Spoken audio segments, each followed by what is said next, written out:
Good. That was like, you could say be with. All right, time is 5:30, and I'll go ahead and call tonight's workshop of the Board of Trustees of the Coppell Independent School District into session. First thing we need to do is establish a quorum. To my left, we've got Trustee Jonathan Powers, Vice President Nicole Bentley, Trustee Lee Walker, Trustee Anthony Hill, and myself. We do have a quorum present tonight. And take us into our next item, which is our reason we're here, our workshop, our work session. As we continue working through our budget for not only this upcoming school year, but the year following, 26-27. So, Mr. Williams, I'll turn it over to you. All right. Good evening, everyone. Back to workshop format, just around the square tonight. And so it's going to give us a really good opportunity to delve into, do a deep dive into a couple, three really important topics. We are going to start tonight. We're going to start with a budget update from Ms. Sarkar and Ms. Sarkar. And then next we will go and we're going to spend some time with New Tech. We have not brought you a whole lot in relation to New Tech within in the last month. There has been a number of meetings relating to New Tech, and so you're going to get quite a bit of information concerning New Tech tonight. And then within the multi-year balanced budget plan, we're going to spend some time looking at the elementary campus configuration. Primarily tonight, focusing on where we are currently with enrollment numbers compared to demographic numbers. And I shared with you an email last week that I believe that it's in our best interest to really tap the brakes on a lot of that discussion until we get some better numbers. But we're going to kind of delve into that in some great detail. Finally, Sid will be presenting from Aramark, a facilities needs assessment. The report itself is 100+ pages, and Sid has really condensed it down to something that I got it down to 95. just 95. So that should be outstanding. And so we will we'll do that tonight. So let's get started. So we're going to start with the budget update. Okay. So this is the projected 24-25. That's our current year budget as of July. So prior to the month-end close of June and the year-end closing entries, we're looking at an estimated deficit of $10.1 million. What is that based on? We've been talking about all year, but a lot of it has to do with revenues. And when we look at our average daily attendance, despite the fact that we had increasing attendance rates, which was great, we did that campaign to increase our attendance rates, it's really the loss of enrollment that is hurting the budget because it is lower than the budgeted numbers. There's about 157 students that we lost snapshot from prior year. Tax refunds are impacting the district. I know I mentioned that the last time. And the loss of SHARS revenue was significant to us as well. So loss in revenue listed sums to about $3.5 million. Expenditures are running positive to budget due mainly to a $1 million positive variance in recapture. But we had budgeted a deficit. We're still going to have a deficit. We do expect that we will see some increase in revenue for 25-26. Before I move on, is there any question about this slide? Can you just refresh people on what deficit we passed in August? About $13.5 million. So we will see some savings from that. Thank you. My clicker's not clicking. I'll get you. Thanks. So we do expect some additional funding from House Bill 2 that just came out of the 89th legislature. And when we look at CISD's number, we're expecting about $7.2 million.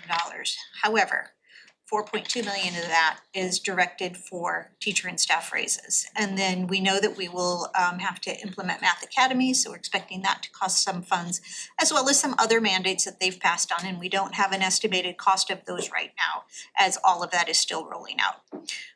The remaining funds $2.9 million will be used to offset our current funding gaps. The basic cost allotment of $1.4 million, that will help us to offset some of our utilities and increased property insurance costs.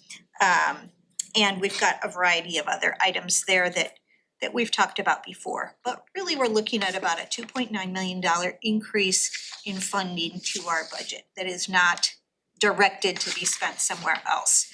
I point that out because we know that a salary increase costs the district about $3 million.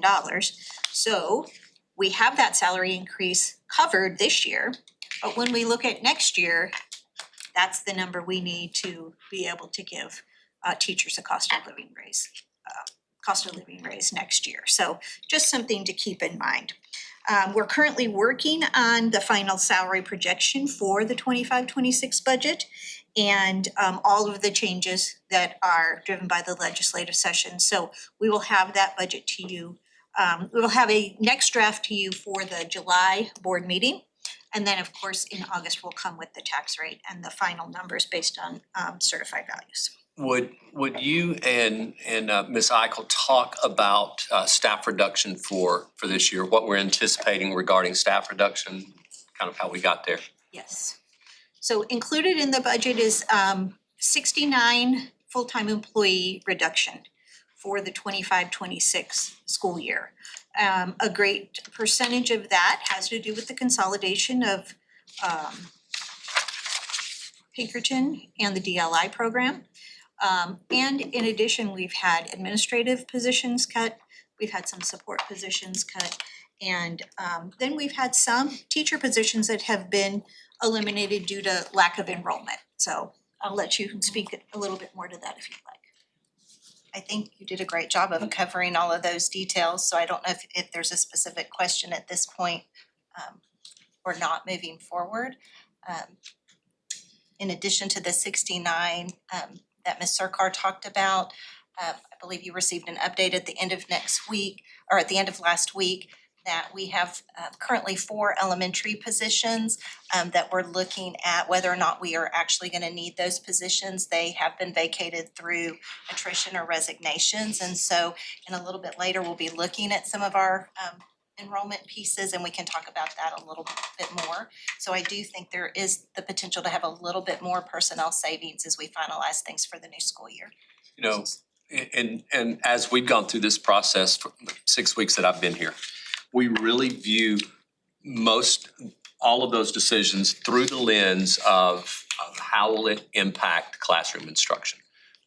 Looking at, I'll give you an example. So we had a teaching position at the high school, had a vacancy there. We filled that position. Why? Because the numbers at the high school are reflective of that. And so we want to make sure that we keep instruction in place. And as you view it, we look at it, the decisions that we have to make really through the lens of making sure that we keep our teachers. I think that is job one. And we talked about that, really commend this group for stepping up and providing the raises, not just for the mandated raises, the 4.2 million, but providing the additional raises for all other employees as well. I felt like that was so key. And then the second thing is the number of students in classrooms is always been almost a non-negotiable here. And so looking at that number of students in the classrooms, making decisions to continue to support that at least at state standard or below. And the concept is, do we apply for waivers? And the answer here is we do everything we can to not do that. And so I think that's important. So these 69 positions that have been eliminated, we need to make sure that I think everyone understands that it will not impact classes. And that, to me, I think that's job one that this collective group has. So anyway. And those 69 positions are worth about $3.2 million in the budget. So that's how much we have cut for next year. I do think it is important to recognize that the fact that those are not impacting the classroom, they are impacting the organization. Yeah. we have all seen this impact different parts of the business in different ways. So it's certainly hitting hard in other areas. There's no question, it's painful. When you have positions that you have been reliant on in the past and that person leaves, they transfer to another position, and you opt to not replace, the first question you have to have is, so who's going to cover that gap? And I briefly sat in on a session with our principals that Dr. Brooks led today, and it was basically, here's everything that we do from testing to 504 to the whole work, and detailed. In the past, it was covered by, this year it must be covered by this person or this position. And so again, that sacrifice that I believe the collective team is really bringing to the table. But again, you look at it, cost avoidance 3.2 million, so that we can continue to put resources in classrooms. So, Ms. Sarkar, go ahead. So the one other thing I wanted to just bring to your attention, I'm sure you've seen this in the news, that some of our federal funds have been put on hold while the USDE evaluates them. And this is the impact to Coppell ISD. So we're really looking at about $530,000 that we could either have to absorb or not provide those same types of supports. Grant funds are typically supplemental, so they should be supplementing what we are doing for basic instruction. They should be providing those extensions and some of the additional enrichment or supplemental type education. So we may be looking at having to absorb some of that. We do know that we could cut some of those expenses, however, that will impact the programs. So just so you're aware of that. Any questions on that specifically? I had a question on the prior chart. You talked about the state mandated requirements. We know that after each legislative session, there's information that has to come to the districts that they don't know what the specifics are. Can you talk a little bit about that and anything, the timeline that you may be waiting on some information in order to make key decisions? I think, to me, the big one is going to be the math academies. We really don't know what that is going to look like. We're estimating what implementation will be, but if the reading academies were any indication, if you remember, reading academies were 2019 or 21. It was a part of HB3, wasn't it? We rolled them in Yeah. 2020. Yeah, is when so had it was been- House Bill 3 in 2019. The deeper we got into that, the more detailed it was and the more expensive it was. And so the and by the way, reading academies for the most part were successful, in my opinion. It did. 100% Yeah. successful passing rate, just Yeah. saying, for all of our staff. Gotta It- brag there and- for a second on them. And I believe it improved reading instruction. The math academies are going to be an unfunded mandate. I don't know how else to look at it. Small proportion, look, there is a small portion of funding. However, I don't know if that funding will be adequate to be able to execute it at the level that it's going to be expected of us. And the So, reading academies were 10 days that are also required subs for each teacher within that. So that when you're just looking at that cost, as well as the expense that you have to pay in partnership with the Region Service Center, as well as the trainer of trainer model that we did, which was cheaper than actually sending people away within that. But and we had great, once again, success, but it definitely was a high price tag. I was even thinking today when I got the email about the cell phone policy and read about the pouches. And I was like, okay, so we're gonna have to buy the pouches. We're gonna have to have people distribute the pouches during work time, obviously, and take, like, all of those. It might not be a huge cost, but there's gonna be a cost associated with There everything, absolutely right? is. Okay. There absolutely is, and there's, to your point, Mr. Hill, there's a lot of other things that are still rolling out that we have to wait for TEA to determine how these things are gonna roll out.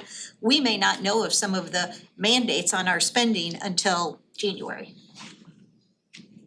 And I think that's, excuse me, I think that's important for the community to understand that, because a lot of times when you hear on the news, this bill has passed, or that bill has passed, the execution is left up to local districts, and Coppell ISD, to this staff and the people at the various levels have done an extremely fabulous job year in and year out every time it happens, but you have to wait.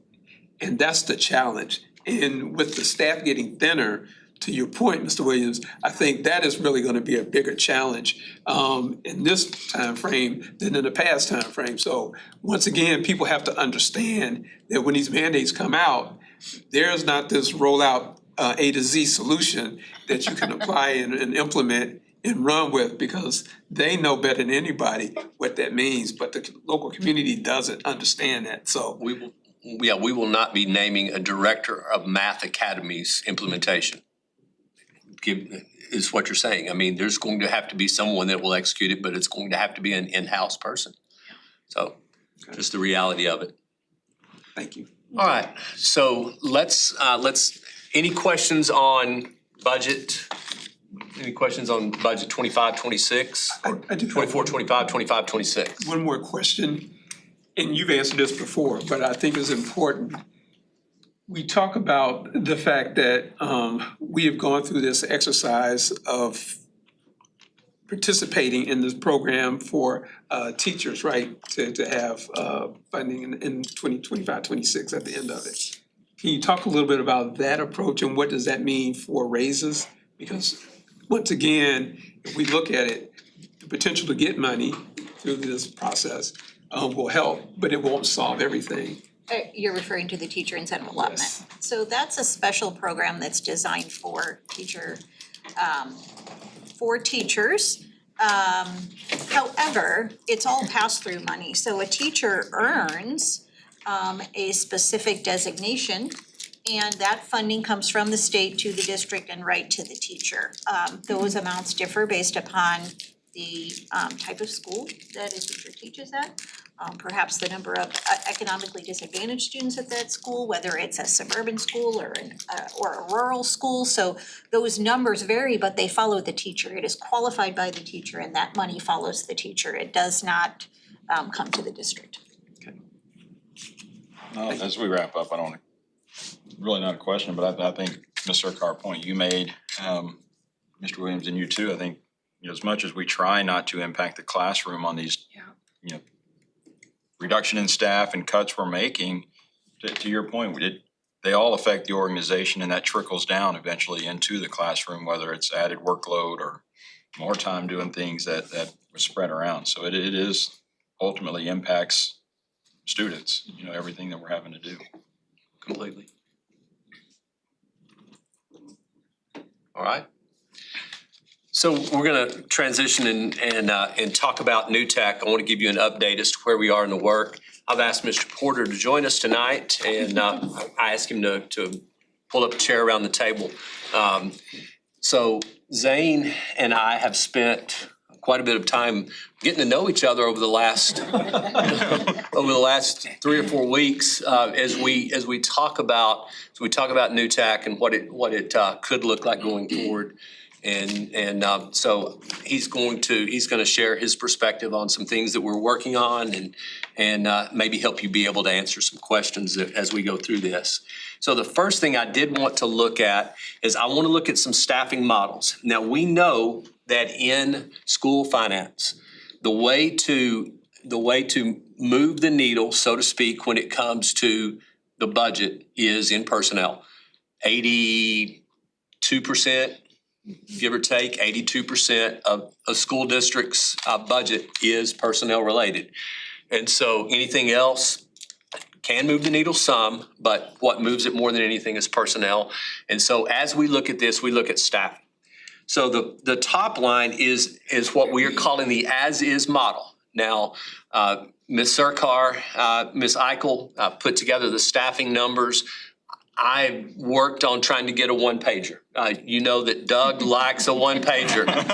Okay, he likes him a one-pager, and so I've tried to get a one-pager here.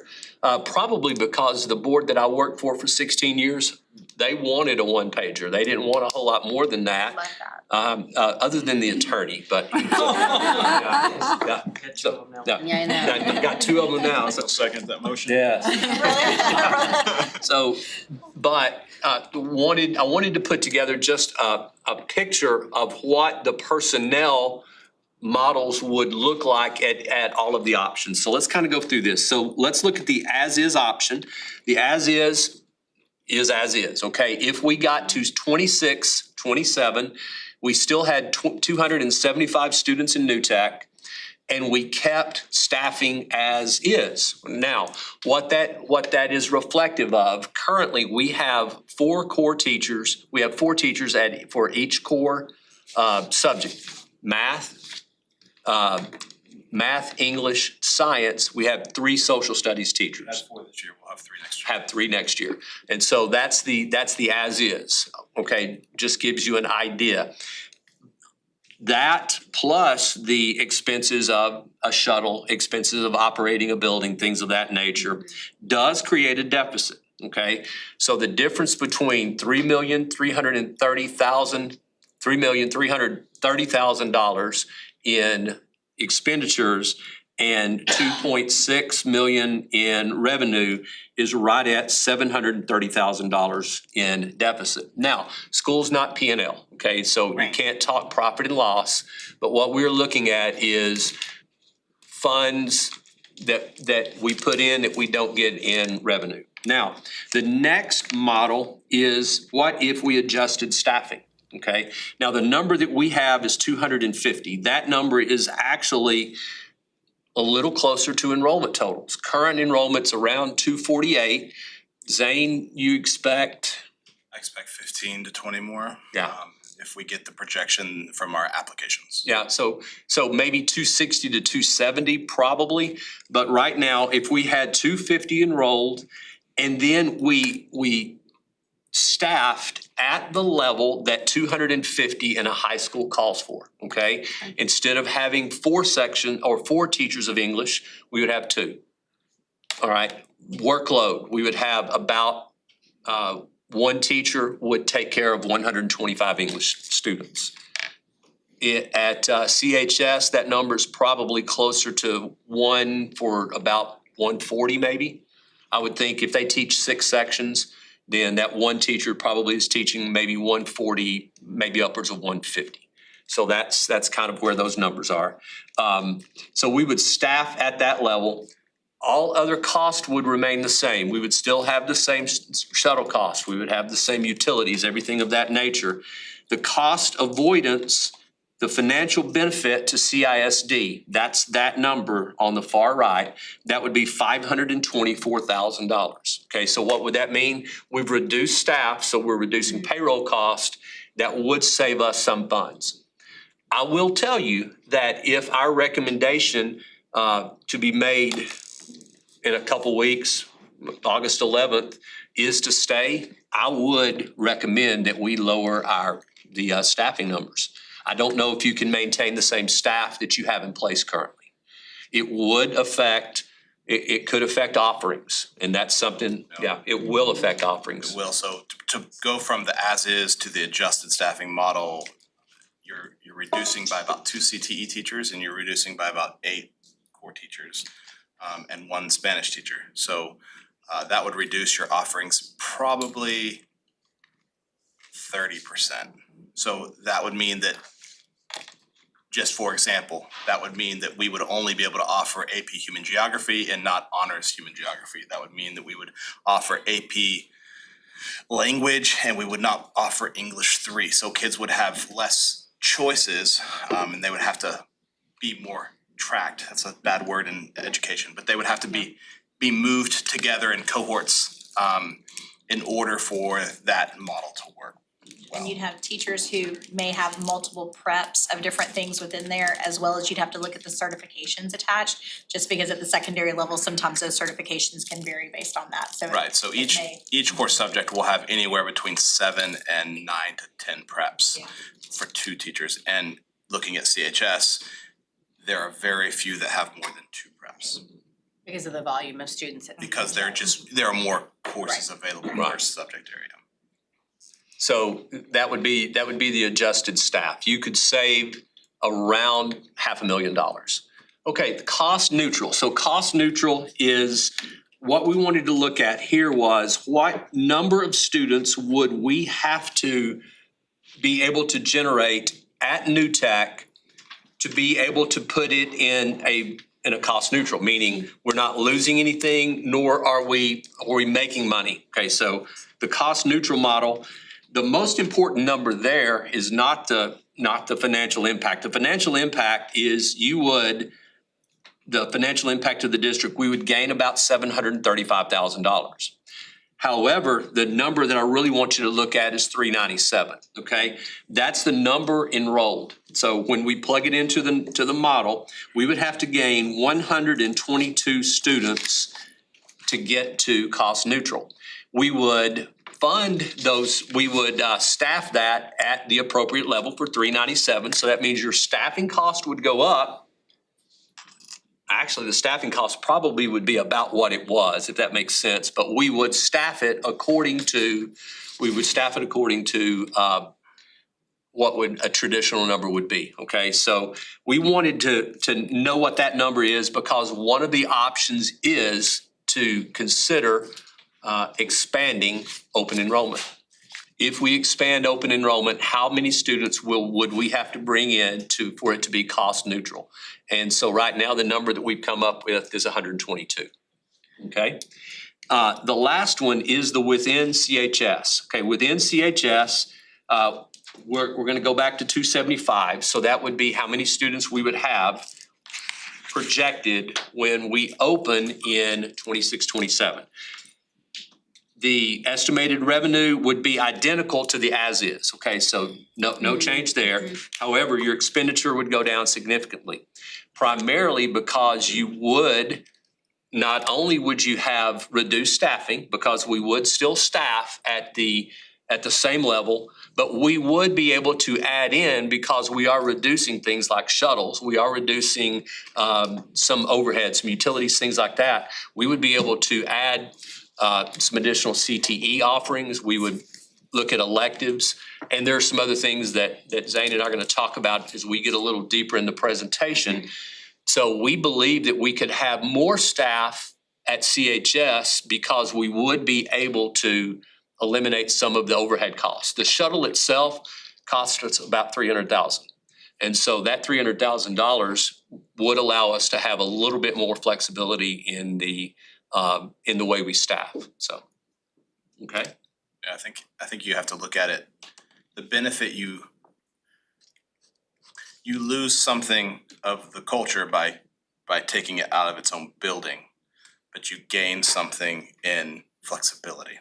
So it's offerings and. Neither one is the best option, it's which one are we comfortable with, right? So there is a place in there where New Tech could be all encompassed on CHS campus and be able to do everything that we needed to do. But what our kids, and you know how much they like to stretch and grow and do things that are different. And so staying within a cohort might not be the way that most learners view their high school experience. So we'd be sharing some positions with CHS, which there's pros and cons to all of it. So in looking at the financial benefit, the financial benefit is around $1.5 million. Okay, now don't get your mind too warped on that number. Okay, that's staff projections, and that's enrollment and current funding and the whole work. I will tell you that he is going to advocate not necessarily for additional core teachers. He's going to advocate for offerings for his kids, CTE. He's going to advocate for electives. He's going to advocate for something that we're calling I called it the culture czar. Zane is calling it the culture coordinator, but it's someone that understands the dynamic of the campus, and it's their sole responsibility to help execute that dynamic.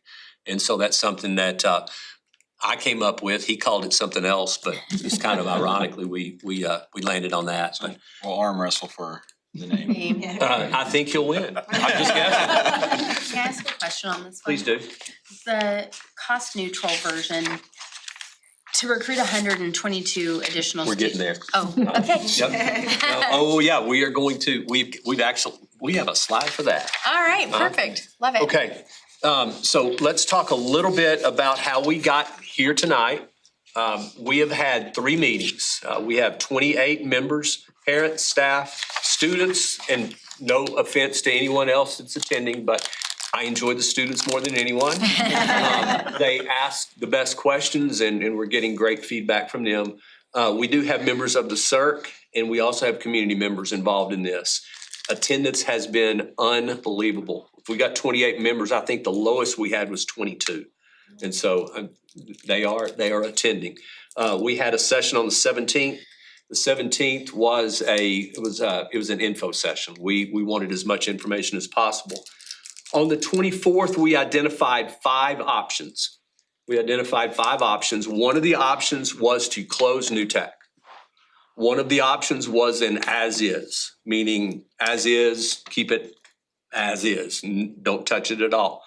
There was one option that said we need to look at moving the Students of Victory, which is your DAEP, and it's your credit recovery, but it's also acceleration. Move those students over to New Tech to take advantage of some cost avoidance for facility. Would not have necessarily helped the personnel. As a longtime school administrator, I have some concerns with 3 different sets of students in one space. And we could get into that deeper if we wanted to. But that was an option that was proposed. One option was keep the existing site, go to open enrollment. We're about to look at that option. And then the last one was relocate and reimagine. And so those were the 5. That night we voted and there were 2 that rose to the top. One was existing site, open enrollment, and the other one was relocate, reimagine. Finishing third, didn't even get enough to really get a bronze medal, but finishing third was the Victory, moving Victory over. There was absolutely no support to close it, and there was a little support to as is, but by far the most were these 2 options. So we really focused our efforts from June 24th to July 8th on trying to prepare for that meeting. The meeting July the 8th, we presented these 2 options and we're about to show you the same slides and have some of the same discussion that we had that night, okay? Again, just what I said, here are your 2 options, reimagine with open enrollment and then reimagine and relocated to Coppell High. Okay, existing site and open enrollment. All right, so the benefits. The benefits, we believe one of the benefits is it does showcase our student success and innovation. New Tech as is an innovative program, always has been. You know, I shared with this group a month ago in workshop, is I was familiar with New Tech as a new superintendent and the value of New Tech and the dream of Jeff Turner and Shannon Burke, and then wonderfully executed by Tabitha Branham. And so that I knew what New Tech was all about. Innovation continues to exist. I will tell you the New Tech students that I've met through the process are phenomenal individuals. Just great kids and have really enjoyed getting to know them. They ask a lot of questions, but they're really, really good kids. This does allow for some reimagining of New Tech itself. I think that one of the things that Zane has talked a lot about is if we don't reimagine, if we don't somehow reinvigorate, I don't know if New Tech stays in its current setting, or if it can continue to thrive there. And you say it better than I do, so. What we've seen over the past 15, 16 years of New Tech being in operation, project-based learning is great. I think it's something that really showcases what kids can do. But in the way that we've kind of expressed it and the way that the community has not really embraced it here, it becomes, it's been more of a drag on the district than it has been a innovative solution. So I think that there needs to be some reimagining there into something that's a little more CTE specific, so that kids know what they're coming into. When you talk about innovation, when you talk about project-based, it's broad. And learners don't necessarily know what they're coming to. And it has become more of a small setting, and that's not what it was meant to be. It was meant to be an innovative place to showcase learning. And so getting back to some of that reimagining of whether you want to go towards engineering or health science or film studies or whatever it is, but pushing towards a very tangible goal so that learners know what they're getting when they decide to come and what they're looking forward to as a fifth, sixth grader, expecting something when they get to high school. So And I loved when he said fifth and sixth grade. So you know how to build a band program, you introduce them to band in fifth grade. Yeah, that's former band booster president hanging out in the hallway. He was Sunnyvale Raider Pride band booster president. But you introduced them in fifth grade. And then in sixth grade, that's one of their, that's one of their specials. That's one of their electives. Regardless of the location, be it current or be it relocated, reimagine has to happen. And tonight's not the night for us to talk about that. Y'all know that by now you figured out I love to do things in team. And so there will be a team formed to reimagine. Dr. Brooks and Zane leading that team. And by the way, the first group that we need to include are our students. I mean, we need to, because they understand more than what we do for sure. And so I think that's got to take place regardless of where we are. It has to be reimagined. Honoring PBL, and then also leadership focused mission, maintaining the culture and the strengths of New Tech. That's one of the options of keeping it. And then also filling empty seats with expanding the open enrollment. Okay, and so that's important. So Nicole asked a question. What about limited open enrollment? And so I'm going to ask Kristen to kind of lay out where we have been with our LOE program. So getting down to just brass tacks about the number of limited open enrollment students we had at each of the high schools last year. There were 4 students that are attending school in our district through the open enrollment program that were attending New Tech last year. 3 of those were 9th graders. They're all choosing to continue into 10th grade with the New Tech program, and 1 was a senior who graduated. Between CHS 9 and CHS, there were 66 students attending the school district through open enrollment. 15 that will be 10th graders this next year, 16, 11, 20 that will be seniors for 25, 26, and then we had 15 who were seniors last year who graduated. When we look at the number of students entering high school that are coming to us through the open enrollment program, we have 17 9th graders who have been in limited open enrollment prior to their high school years. And so some of them may have started kindergarten and, gone all the way through or entered at any one of the grade levels below. And so we have 17 students that will be continuing into high school. And of those 17 entering 9th grade, I had Ms. Ford checking this, but we have 2 to 3 that have chosen to go to New Tech for 9th grade. And then the others, so approximately 13 or 14 will be going to CHS 9 for their 9th grade year. We just had the window closed for new families to enroll for open enrollment. And as you would imagine, it's kind of those transition years that we see the largest numbers. So kindergarten, 6th grade, and then 9th grade for high school.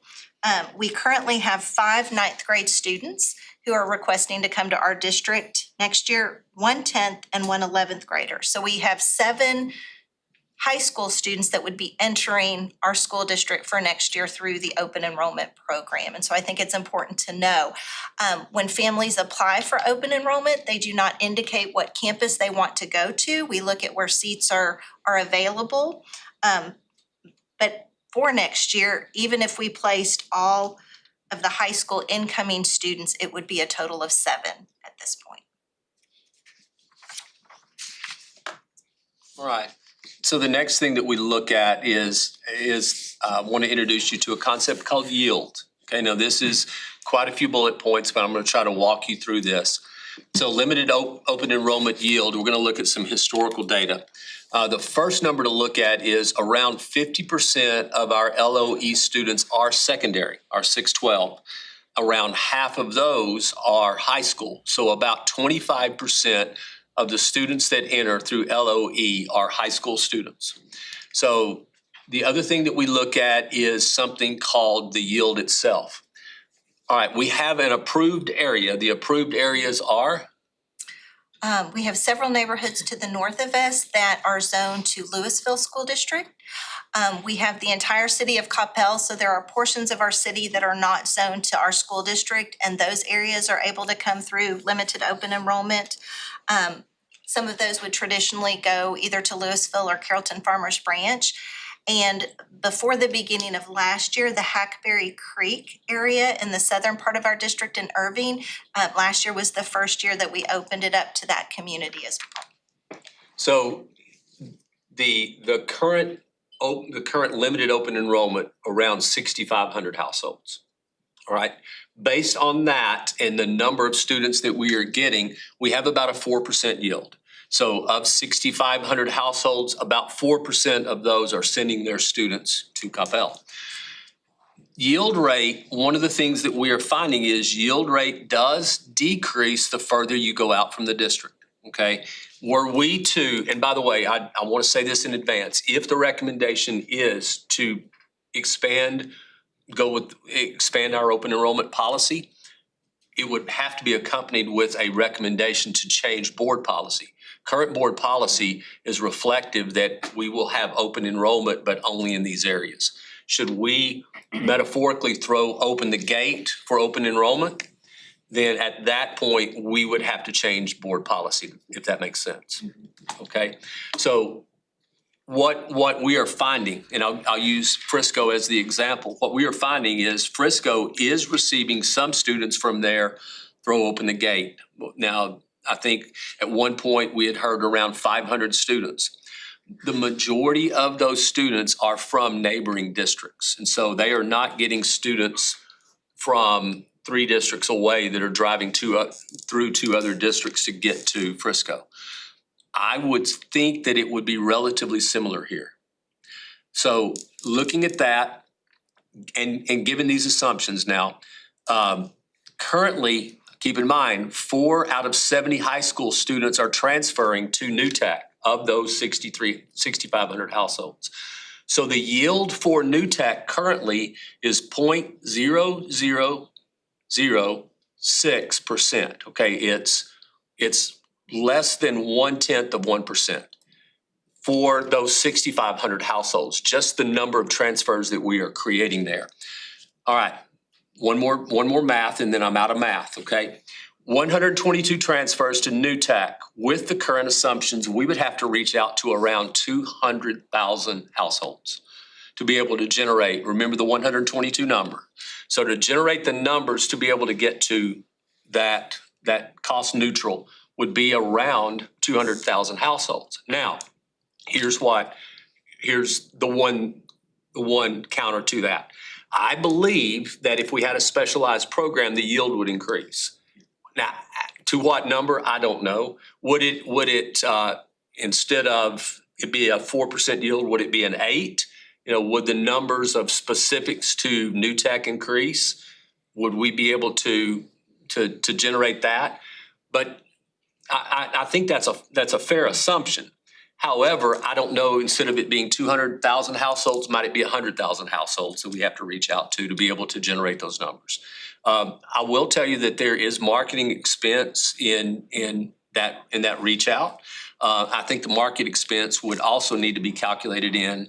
So we wouldn't be looking at maybe 122, it would be how much ever we're spending in the marketing program. And I would recommend that we go out and we work with a company that would actually do that reach out. So ballpark probably about $100,000 in the marketing of the effort. So anyway, lots of numbers, but I wanted to at least try to get our minds wrapped around the size of what the outreach would have to be. So questions on that? So, Mr. Williams, I had a couple questions. Did you have a question? I had it, but you go first. No, you go You're gonna have a first. better I'm I've already you. spoken, you haven't spoken this evening. My only question, maybe a little bit more of a math problem, is just how that 200,000 household number really looks in practice. Like, how far are we talking in terms of expanding our open enrollment for new tech? It's a good question. I don't know how many households, if we stuck a pin in at New Tech and we did a 6-mile radius, there's a lot of houses in that 6-mile radius. Is it 100,000? I don't know. But the other concern, a little bit of the other concern that we have with pure open enrollment is I would want to make sure that the culture of the campus would not be adversely impacted by come one, come all. I think that there would have to be an application process that Zane would have to vet for student conduct, for grades, for those types of things. With that, yes, you would get a higher number. You'd also have a higher percentage of those learners would be in the high mobility Right. Right. framework. So you might not get the kid that stays but is looking for the next new thing, although it would be good to get them and keep them through programmatic differences from where they're from. But the numbers are hard to So- argue with. So by policy, could the transfer be structured that they would only be, that if we went outside the borders, okay? We have a new area that they could only transfer into New Tech. And if they decided they wanted to leave New Tech, they could not transfer to the high school. We could. We had that Okay. before, didn't we? Okay. There was And- something where you and could be only that do new specific. tech for a while at the high school level. Correct. You could only enter at the high school level at At New New Tech. And I think that's where we talked a little bit with the New Tech group on Tuesday night is, you know, if you're only looking at students entering, in my opinion, it would be difficult to put that same requirement on students that have been here for a number of years because they've come up with their friends and there may be certain courses or a different pathway they'd be interested in. And we've really worked that when you come and are a part of open enrollment, we've been fortunate enough, we've had seats that we can continue. And once you're here and buy into our district, you are a part of our district and have the same choice that you would. But for people entering, we absolutely have and we could. I know Anthony had a question. I've got a question too. Yes, ma'am? No, you had go ahead, because I have 2 questions. Okay. So my question on this is, on our limited open enrollment, to get the yield that we're getting right now, and I know Angela's not here, but what marketing have we done? Have we just sent a postcard and whoever comes, comes? Have we done events in those like, what have we done to get the yield that we have right now? We have done postcards and mailers. I don't know the correct terminology, but she and her team are able to zoom in through social media and send certain information to specific areas through Instagram and Kind of some other targeted marketing advertisements. or ads? Some years we've done yard signs in those neighborhoods and around those neighborhoods. And we've got one apartment complex that's in limited open enrollment, the Valentine Apartments, and we've partnered with their management. So as families are moving in and leasing, that's seen as a benefit. Trying to think what else we've done. Word of mouth, yes, we've had certain social events, you know, in those areas or in those neighborhoods to bring people into the district. You know, we've tried a number of different things. We even, it's been several years, we had a billboard, if some of you remember, you know, off of 35 to advertise for the district. And so again, it's kind of we've repeated the pieces that have been successful based on, you know, the money invested. Thank you. This year we had the traditional marketing that we do as a school. And we tried to ramp that up by a social media presence as well as going into each of the middle schools and offering question and answer sessions and who are we as new tech sessions. So that happened this year as well. Now, I don't want to speak for you, but you and I have discussed that you believe the best way for us to build is internally, not through open enrollment. I don't know that I've said that. I think that in order to get to, I think learners seeing the benefit of new tech in a reimagined way will be, and seeing what those learners do and the products that come because of that will be the best marketing we could have. And I guess that's what I mean by internally, as we reimagine and then being able to show that to our 5th, 6th, 7th, and 8th graders. Yeah, correct. I think. And when I say internally, I mean that. Reframing it so that, and it's not really the kids that care about it, right? It's the families, it's the parents in the 5th and the 6th grade and 7th grade. It's the parents who see a way forward and encourage their child more than it is the kid dragging along their parents. Now that happens sometimes, but I think it's more often the other way and the friend groups. And so it's being able to market in a way where those families feel comfortable and feel like new tech and whatever it is reimagined is something that is going to benefit their child post high school. And so that's where the very specific branding needs to come in. Makes sense. Mr. Hill? So I have a couple questions based on your comments. Number one is, in order to get to that 122, that's a fast path, right? I mean, we've got to get there quickly. To do the traditional way, trying to build it organically, internally, that takes years, right? To get there, to get that steady state. How do you brand and market it in a way that's attractive to people to come into it? The reason I would say this is I went to a choice school in Cincinnati, right? It's been around 130 years. It's always been a choice school. And when they had declining enrollment, they went to a process of driving it to have a waiting list, and were able to do that. It's grades 7 through 12, right? Not saying this in Cincinnati, Ohio, and where I went, but it has to be a balance between that, because if we don't get that inertia of this excitement of a program, the organic won't it'll take too long. So the reality is we can't operate at the cost neutral until we can't wait on it to become cost neutral before we have to start making some alterations. Okay, Absolutely. example, if we market it, we have students move in, we get all the way up to 300 students for 26, 27, we still have to staff at a 300 level. We can't continue to staff as is. And so I think that's the reality.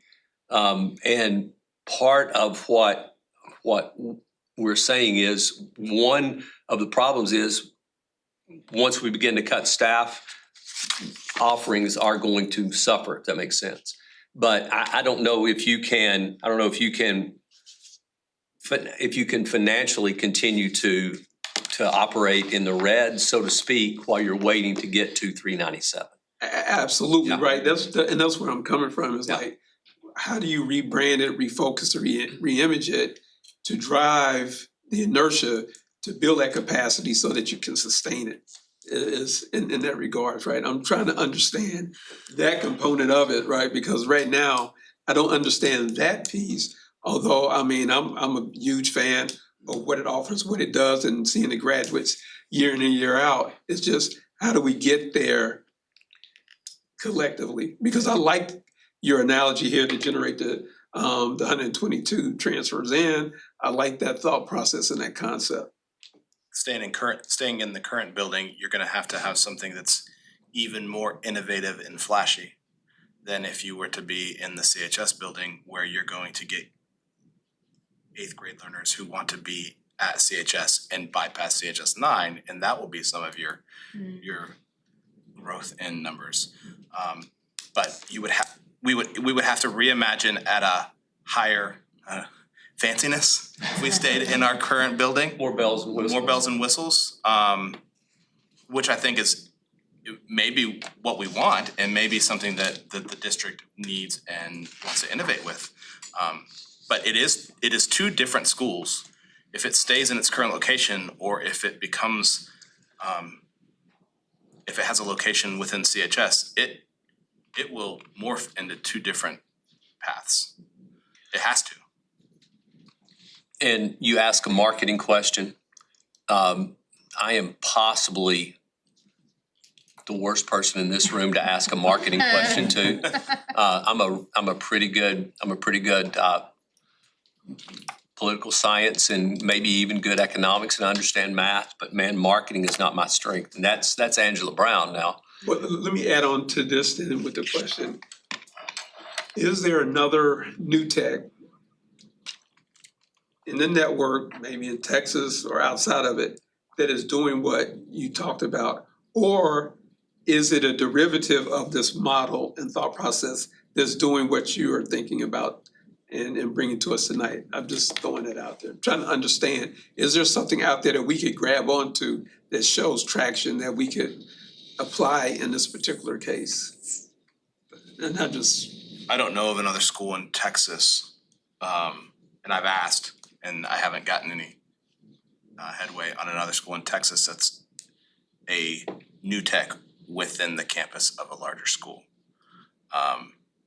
And the more innovative new tech schools have exploded and become their own districts and their own series of schools in places like California with High Tech High, for example. So I don't know of an example that.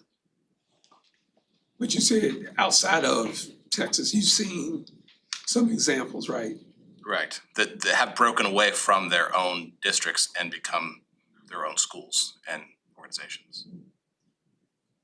I don't know that this totally answers your question either, but one piece that we haven't talked about is students that are starting at New Tech for a year or two and then choosing to transfer to the high school. Many times on their transfer paperwork, one of the reasons cited is the shuttle system and just the stress of going back and forth. We're getting better each year about them being on time but even when they're on time, they're missing some of each end of the classes, just the way it works and the distance that has to be traveled. So I don't have any scientific evidence, but I do feel like if the decision were to put New Tech on the CHS campus, you would have a higher interest and number of students who love the PBL model and some of the innovative pieces, but have chosen to let go of it because of the shuttling back and forth. And I also wonder, while we thought we were doing students a service by opening up the number of electives and classes they could take at the high school, and correct me if I'm wrong, because some of you were here when New Tech originated and I was not, but at one time it was very limited. It was primarily fine arts and athletics. That's all it was. So you were really buying into all that New Tech had to offer. And so I wonder if sometimes we've inadvertently think, well, we've opened it up to these kiddos, but there doesn't have to be that same level of buy-in or commitment because they can kind of put their feet in both worlds. And All it is now is load. So that's the only other, besides fine arts and athletic, it's just load. okay. And that doesn't include Spanish. So it's only Chinese and French because we don't allow them to take American Sign Language either. So Chinese and French, there's one class beyond those, which is AP Music Theory, which we kind of lumped in with fine arts. So AP Music Theory, Chinese, and French are the only options they can take outside of athletics and fine arts. And yes, that is a limiting factor. And even if we were to become next to CHS, right, that discussion still has to be had. What classes would be shared also? Like it's not gonna be a open gates either. And what classes could be cross, like what could they come to us for? And would that be beneficial, or would that muddy the waters and assimilate too much where now it's not two schools. Fair So enough, yeah, so lots to think Kristen, about. I'm glad you brought that up, so that's what I wrote down, you know, of all that we've talked about so far, especially when we talk about New Tech staying in its current building, we haven't really addressed the barriers, right? And I think if we go back to what Angela presented to us from, you know, her focus groups and the work she did back in the spring, we have some 3 significant barriers when we talk to our students, and Doug, I agree with you, when you talk to them, you really get what's going on. You can ask me how I think things are going at East, and I'll say fine, but if I ask my kids, you know, that are there, you're gonna get the down and dirty. So how are we addressing those barriers? When we talk about if we leave it in its current place, and then I think piggybacking off of or extending what you just said, like how many kids are actually going back to CHS out of the current enrollment that are spending time on campus? Because there's some view, you can make the argument that we've created a remote campus by the sheer number of kids that transfer back and forth versus a standalone separate high school. Other thoughts? Yeah, and I don't have I was thinking maybe in this stack, and I may look while we go on, if we had the exact number, but over the last couple of years, there have been 12 to 15 New Tech students who have chosen to go to the high school for whatever the reason might be, and we have allowed that. We do still encourage conversations with, you know, the New Tech administration, and we, you know, look to see the reasons behind it. But that's the transfer back. I'm Right. talking about like during the day that are riding shuttles. Okay. We had a slide on that, remember? Yeah, I remember, I think it was pretty high in terms of those that spend time at the campus. I think we had, what did we say, 80 students who We're there all Were day, there all I day? believe. Okay. day every day, and you're right, we do have a slide, and we shared it with the Tuesday group in one of the earlier sessions, looking at it period by period in both the fall and the spring. You know, the biggest movements are during those athletic fine arts periods at the beginning and at the end of the Yeah. days, but there's not a single period, and correct me, I don't wanna misspeak, that 100% of the students are on the campus there's not. But at any given time. do they still take 6 hours of dual credit to graduate? Is there graduation There's no requirement? requirement. There's no dual credit requirement, okay. So, you know, those are, right, wherever the recommendation lands and what Mr. Williams brings to you guys, there's a lot of pieces, whatever scenario is the best scenario to still figure out moving forward. And I know Angie has had a committee, you know, along with Zane, that had already begun talking about some of those pieces. You know, a little bit of ideas through CERC, some ideas, again, through this New Tech group that Mr. Williams and others have been helping us to lead and visit with. I have a couple of thoughts and then a question. I've been trying to organize it because I think it's broader, but I'll just jump in. Jump So biggest big idea is I love the intentionality of what we're doing right now. This is what I think has been missing for a while is let's look at this, like let's be intentional about discussing this. And so I think this is a huge win, frankly. Number two, I'll say it again. Yeah, I feel like not sometimes, I think that we are, when we look at a barrier, we have to put us in that with going back and forth and back and forth, right? I know in my people that I talk to, it is scary when you're looking at choosing something that you think is gonna be closed in a year. So I think having this discussion transparently and providing clarity will actually also be very helpful for our internal people. When you're saying closed, you're saying, are there parents that opt to not put their kids in New Tech because if I put them in New Tech, it may close within a year? And so the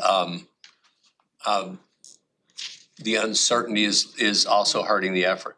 Based on these conversations, I think it's 3 have noted they're going to CHS because of this discussion. They don't wanna be a part of the transfer. They don't wanna be in the limbo. For this year, for this Correct. this round of discussions, but we've had this discussion, I think, 4 times since I've been on the board. 12 total this year transferring, and for a myriad of reasons, usually social. And usually social and shuttles, but Social and three social. have said the discussions of the board. And then I would pop in and add to that too, that I love what we're talking about marketing and reimagining, because our educators are phenomenal and we have an amazing marketing team within CISD, but our teachers are not marketers, right? Like, I mean, that takes a whole different aspect and talent. And I think we have not done that in a way to actually generate numbers. My thing around this is I agree with you, Principal Porter, that, I believe that Coppell ISD should serve Coppell ISD kids. I mean, that is our mission, and we need to create schools and programs that people want to attend, right? Step one. If they don't want to attend it, then we need to relook at it. And so, I've always thought of New Tech as kind of our innovative lab school. And so many of the things that were innovative, 15 years ago have gone on to proven to be best practices, the idea of, one-to-one and what technology looks like, that was very different when New Tech started. All of these things we've incorporated into CHS in a different way. So when you talk about what does innovation look like in 2025, that people want to be a part of, I think that we definitely must have to do that. When you say, no matter what the future of New Tech is, it has to be reimagined, because what is the thing, what is innovative right now? I think of it as a lab school that then we can pull out. Now, with limited open enrollment, I wonder, when I look at the 200,000 households, is when we mentioned who our limited one is right now, I think everyone is experiencing, okay, here's my question. It's what we need demographer is the big idea. Big idea is, if we're only marketing to neighborhoods that are also aging demographically and don't have kids, well then, okay, that doesn't really, but then you open it up to people that do have kids. Can we know from our demographer where kids are even outside of Coppell ISD? Is that in the purview of our demographer to give us some insight? So it's not quite a shotgun approach, but we're actually looking at where are there kids that might take advantage of it? Because I would imagine that your yields would be different if you market to people that don't have kids as opposed to ones that do. And so that information would be helpful to me as we think about opening enrollment. Where are the kids within that 5 mile or 6 mile radius of Coppell ISD? I'm curious, do we have areas where there are actually kids that would want to take advantage of it? But on the side note of that, I think we have to focus on Coppell ISD kids and growing, the interest here. And I think there is a lot of opportunity for that. I agree with you where the focus of the expansion in the program needs to be. I am highly skeptical that aggressive marketing would bring in students from outside the district to the level that we're talking about. Also, there is a philosophical thought from some in our community that they don't want to educate students from outside Coppell ISD. They struggle with the concept of limited open enrollment, but to throw the doors open, so to speak, I think you would have some amount of pushback there. I think the growth and expansion is in repurposing, reimagining, and then growing the program. And I use the term growing from within, growing internally. But to me, I think that's, when you want to talk about where the future is, I think it's there, led by this man. So. And it's interesting, this is completely anecdotal, of friends that I had that are hired. They actually moved to Coppell for New Tech, and then when they got here, their child wanted to go to CHS, and didn't ultimately choose New Tech. But I say that because I have thought that New Tech is our way, and we can get into this later, but our way to compete with vouchers, charters, and small schools. I think it can be more of a marketing and a pull and a draw. But I'm picking up what you're putting down, Doug, I agree with you. That's why I said very strongly, I think we have to have programs in schools that Coppell ISD students and families want. That's kind of a hard stop. If we get some people from an open enrollment, great, but in my personal opinion, our focus is to educate the people who have chosen us. And so I think that is where the focus should be. So I think we're on the same page. So let's go here. Let's kind of transition. I want to show you the reimagined and relocated option, okay? This option is for, so let's look at the benefits. And this is expanded student opportunities. We believe that based on some cost avoidance that we have with shuttles, utilities, things of that nature, being able to run the program more efficiently, that would provide for some additional student options. I've had the opportunity of Zane and I have had some initial conversation about what those opportunities could be. Right now, I don't know if we could today tell you definitively, yes, these are the opportunities, these are the programs. I think that we've got to have some focused discussions on that, probably during the fall semester as we start talking about course offerings, things like that, and as we start talking about 26, 27.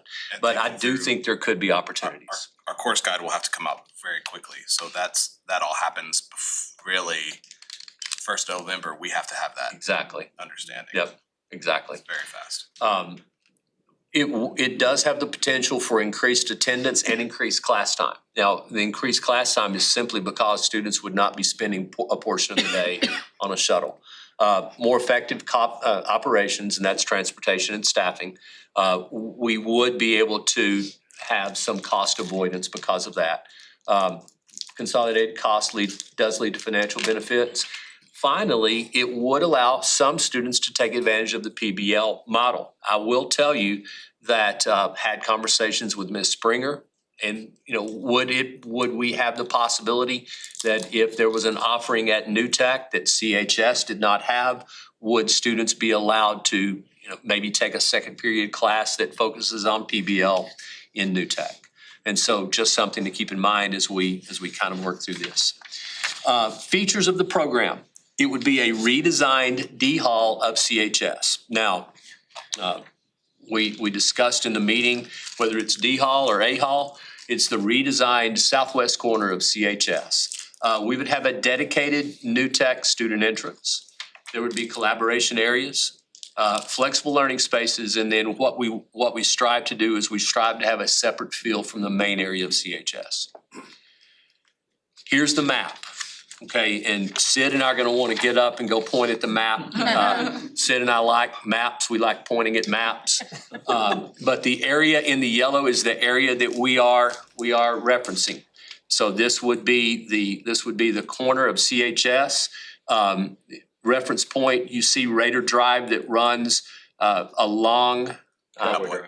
I did it here. Swap my hand. Yeah. Raider Drive is the heart of Sunnyvale. All right, we got it. We're actually blue and gold. All right. Cowboy Drive, right, there you go. So Cowboy Drive runs in front and then all the way to the back. Sonic, I don't know the exact, but I call it Sonic Road. All right, so Sonic Road actually connects to it. So it would give a couple of different ways to come into the campus. One of the things that when Sid and Angela and I pulled the map up to begin to look at it, we felt like that there was some traffic concerns that we had. So traffic concerns because loading and unloading of the students from the buses morning and afternoon are at the same area where New Tech would be proposed to be student entrance, okay? We started trying to look at some options. Do we make it one way through there? Is there an opportunity to exit out the entrance on the south that's locked, that some of you probably drop your high school students there? Never did that. Never did that, and then they come in that way. We don't believe the city has, I have met with the city manager before I could even pose that as as a possibility. He basically said, is there any way that we could just completely fence that off and keep students from going through there at all? Yeah. And so Sid and I felt like it was best to not even approach that subject. I have approached that subject and The answer is It's a hard the stop. answer is, don't ask. few words, no. Yes, yeah. So we understand that we would have some concerns there in relation to what it was gonna look like at 8:50 in the morning and at 4:15 in the afternoon, okay? Here is the floor plan. All right, so you wanna take over at this point? Sure. Okay. Yeah, so if you take the D Hall, what, and you mind if I get up? If I had a laser pointer, my hands. Which, by the way, Jeff Turner told me about the prank he pulled with you and the laser pointer that time. Oh, yeah. There were more than one. And Dr. Turner had the laser pointer. Exactly. So right now, there's actually a set of fire doors here, and someone initially said, well, why don't we just use that as the main entrance? Well, they're solid doors, fire rated. Also, it would give a very close-in feeling. And so what we asked Corrigan, our architect, to do was try to envision something that creates a space, has a completely different, new, exciting feel for it, but also doesn't feel like you're boxed in. So what they've done here, they've created a little art piece that you'll see in a minute, and then storefront doors. That's storefront is like the glass that you're looking at outside here. So it's all glass. You just see from the sides to the doors. You see straight in. And of course, these doors will remain open. You do the same thing over here with storefront, and then you create an entry, a main entrance with its own entryway, reception, office area. You know, parents or visitors came, they would come in here, check in the office, and exit out here to the spaces. And so what we've done, we've taken one classroom and created a couple of small offices, separate restrooms, collaboration area, and then, you know, obviously we'll have to have science lab. And then what is not shown here is there'll be need for some additional classrooms, and those would be upstairs, just directly above this area. So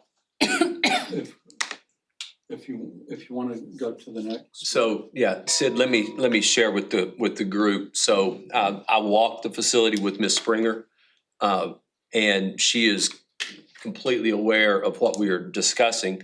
Remember that this area will become available because CTE is moving to where the fine art area is.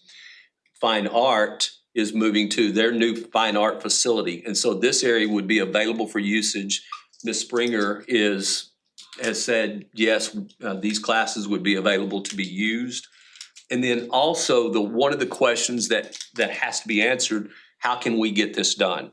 So we have bond funds available. Prop A allows for bond funds to be used for high school improvement, okay, is the way the language was reflected. So high school improvement would allow for the bond funds to be used in this manner to do retrofit for the high school. And so this is the downstairs portion. The upstairs, I believe we're looking at is like 9 classrooms. Probably where we will land though is maybe 6 classrooms and an additional collaboration area. I think that's what Zane's talked about. As we get deeper in the planning process for this, if we decide to go forward with this option, I'm going to make things a little uncomfortable for the architects, a little, okay? I want him involved in the process, and I think that's an important component. But I also want 3 or 4 kids involved in the process. Again, you don't know until you ask a student. And so with that in mind, Zane took a field trip last week with some students to look at some existing spaces that I am familiar with. That we did some expansion work that created some flexible learning spaces. And so I wanted them to see that so that they had an idea and were able to kind of put their feet in something similar. Now, I will tell you that Middle School West has some of those features, but this would also give us the opportunity to design some space to be able to fit the learning style of what New Tech is all about, if that makes sense. And I'm just saying, make architects uncomfortable, but bring some students, bring Mr. Porter around the table so that as they begin that design component, that they would be able to actually design it according to what their learning needs are. Oh, and one other thing to point out here is we thought with the main entrance to the school being here, or here rather, we would create some, while this is staff parking up here, we have a whole row of parking that is just on the south of the turf room.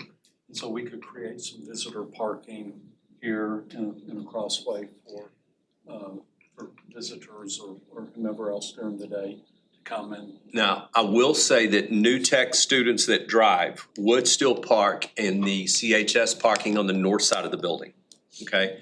So where it says designated leadership high parking, and which, by the way, don't get bogged down with the term leadership high. Okay, that's a placeholder. I will tell you that I believe that rebranding needs to take place. And again, the same team that's talking about reimaging needs to be involved with the rebranding process. And so that will be ongoing as well. So that was something that the architects said designated leadership high parking. That's actually faculty parking for CHS. It would remain faculty parking for CHS. You don't want to take away a faculty member's parking spot. That's never good. Don't drink out of their coffee mug and don't take their parking spot. That's the two rules in school administration. Okay, you ready? So, this is standing out in the main hall of the high school, looking back into the D-wing hall. So this is that interesting curve. If you notice, everything in Coppell High School is pretty much squares. There's not a lot of circles or curves to it. So in creating, you'll notice in the following renderings how we brought some tried to eliminate the corners, so to speak. So here's you'd have your storefront, very visible with its own identification when you enter the school from within the building. And this is looking in from that entrance and you would see the collaborations, one of the collaboration spaces. So I can tell you that one of the things that the students will want that they saw on their visit, instead of that being a lower area, they're going to want it to be where let me show you. I get the point for a change. So this area, instead of it being just almost like a low seated bench, would actually be raised, and they would have cabinets there. They would have drawers, things like that for supplies. And so when they did their tour, they saw an area that was it was designed for them to be able to take all their projects and everything, they would actually be able to store it there. So I thought it was a great thought on their part. And structurally, we can do this? Yes. Okay. Structurally, we can do this. Yes. Where it is going to change, where it's going to challenge us structurally is we would love as many classrooms as possible to have the flexibility of being closed classrooms with some sort of foldable partition to be able to go out into the hallway, so to speak, so that 900 square foot classroom would be expandable so that the kids could actually go out in the hallway when the teacher wants to be able to use that flexibility. So limitations, the good thing, the way this part of the building was built, you're only limited structurally wherever there is a Okay. column. That's what I wondered, seeing walls knocked out, I was wondering about that. Okay. This is looking at from the external entrance, creating some type of new canopy to give it its own feel, for entering the campus. This is, so this view, okay, so it's looking back here, it's the reception area, so it's looking back here toward. Where the entrance. Yeah, so where the person is standing would actually be the entrance. It would be that controlled vestibule or man trap, however you wanna call it, so that they would enter there and then they would be allowed access That's into the because store where Sid itself. is standing would be a staircase, so that would be. Yes. Yeah. Yeah. And They again, have their own staircase. Two They would. staircases. they would have their own staircase to the top. And then at the top, there would be two other storefronts where it would be that transition from New Tech into CHS. Yeah, they're on the top story as well. So that's the renderings, okay? That's as far as we take that. So let me talk for just a minute about items to be considered. Rebranding, we've already talked about that. I think rebranding is vital. Now, it could be that we land with, we're going to stay with the New Tech network. It could be New Tech at CHS like it has been, or it could be something completely different than that. I think a lot of it just is really dependent on where we land on who we are going to be when New Tech evolves. And that's important. Redefining pathways and offerings, I think we possibly need to flip the two. Redefining pathways and then we rebrand would be the approach. Continuing the culture and traditions, we've talked some about that. I do think it's important that we have someone that understands the culture and traditions, and we have that person work with our principal and helping them execute that. Talk about some of the student concerns that they've had in regard to Olympics and some things like that, because we had student questions really revolving around that aspect more than anything.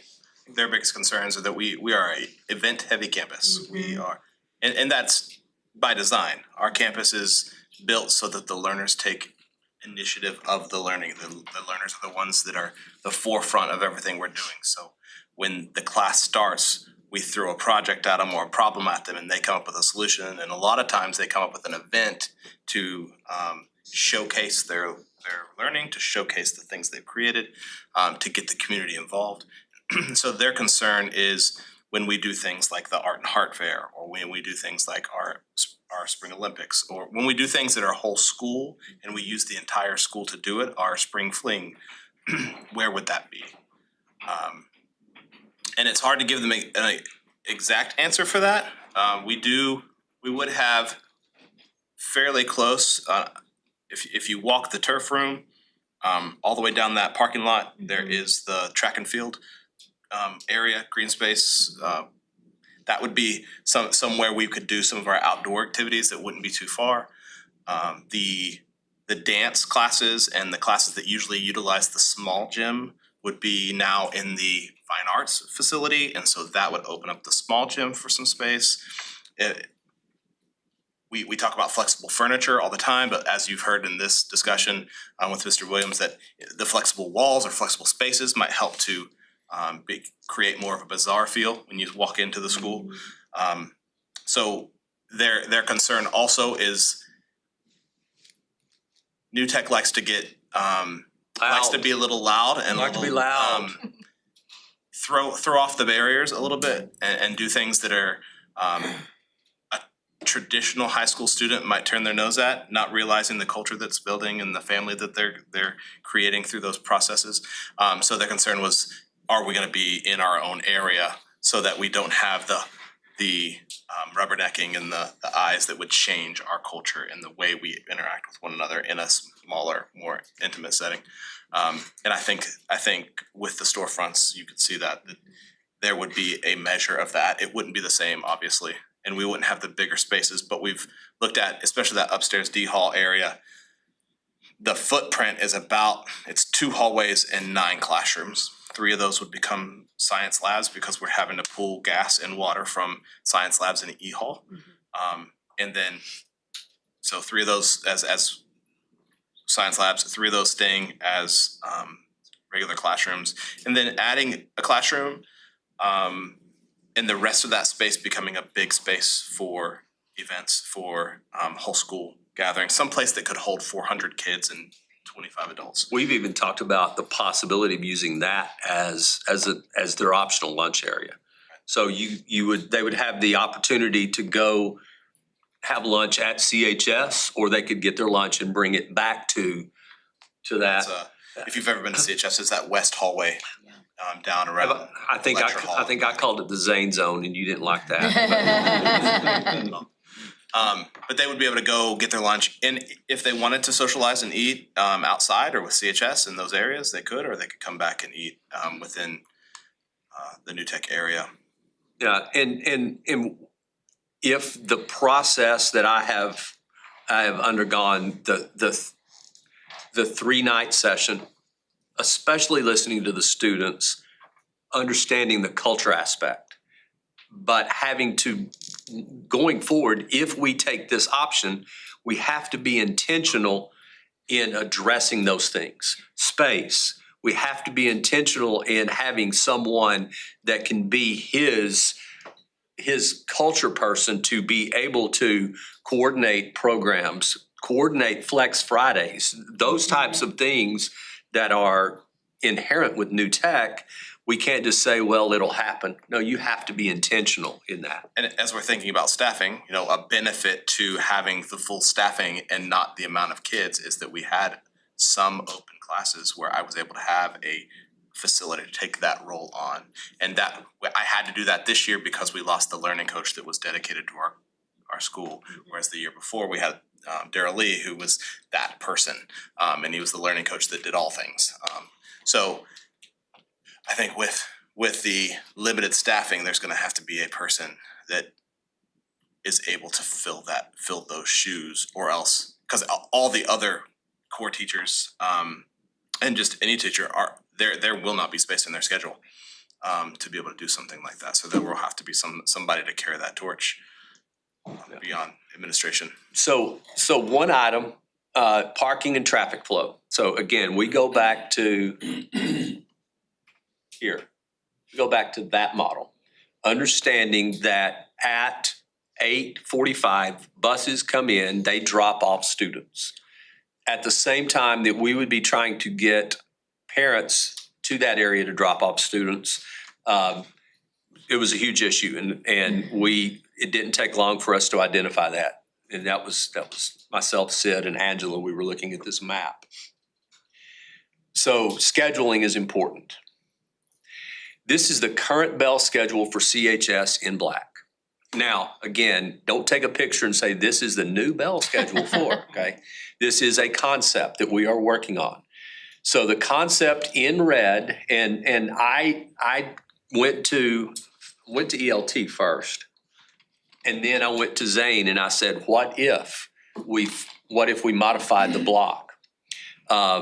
Zane calls it skinnies, okay? We used to call them skinny periods. Used to call them skinny periods, modifying the block. I operated a modified block when I was a high school principal. We modified the block for a couple reasons. First of all, my Algebra 1 teacher was absolutely adamant that you should not spend twice as much time in football than you should in Algebra 1. And so we moved our athletic period to the first block, and we moved our band to the last block, okay? Why? Because 45 minutes in athletics, 45 minutes in band, instead of an hour and a half every day. So they were there every day, but they were only there 46 minutes, 45 minutes every day.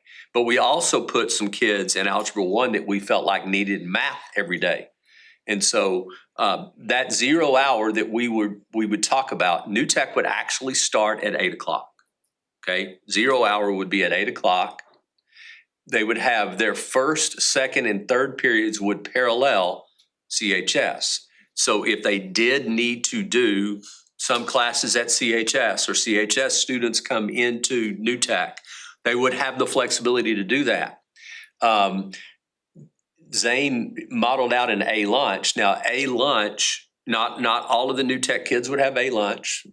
We would probably prioritize A lunch, but if it was not functional, then some would have B or some would have C.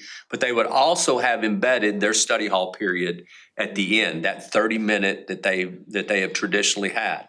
So that would exist from 2:05 to 2:35, and then the ninth hour would be 2:43, 47 minutes to 3:30. Their day would end at 3:30. There could be a possibility that some kids would take 4-8.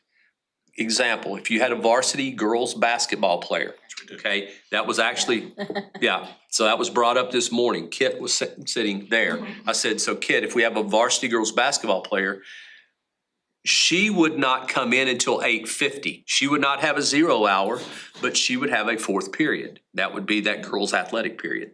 And so you've got that flexibility to be able to have, some, you would have 9 offerings for students, but it would be what fits their schedule best.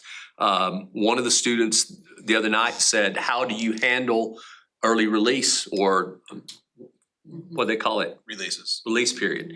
Our release period, we thought release period would be an hour and a half. So what would that look like? And the answer is, well, you wouldn't have a 0 or a 9. Her day would start at 8:50 and it would end at 2:30. So things of that nature. A lot of logistics to work out, how all that would work, but yet that does alleviate the traffic concern. Why? Because students would be dropped off at 8.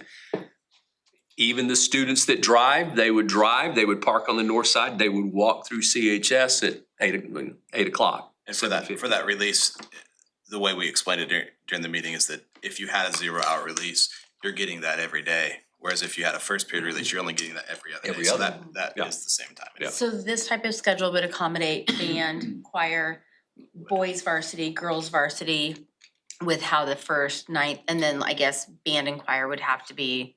Correct. Well, just because 0 hour and ninth hour wouldn't be required. It would- Right. If you were a learner that Flex. needed that, we could flex it out. Okay. So anyway, conceptual, but not solely to eliminate the traffic concern, but it would check that box. It would allow the students to arrive and depart prior to rush hour traffic, so to speak. Those learners who were parking in student parking would not be battling 3,000 learners getting to the far end of the school. Yep. So it'd be an easier shot for them. Yeah. Given the same time frame. The other thing is it would further provide the feel that it is its own campus. They're not on the same bell schedule as CHS. Yes, there are those shared benefits, but it would further that feel that this is a different campus in itself. So interesting concept. Questions on those interesting concepts? I have a question, and it goes back to the culture piece, because Mr. Porter brought that up, and it just resonates with me because of the differences of how they do things, right? The dressing up, the being loud, how to utilize those spaces around the facility. You talk to him. I've got one thing I'm gonna do really quick. I think that's difficult to do that during the school day. We do quite a few activities.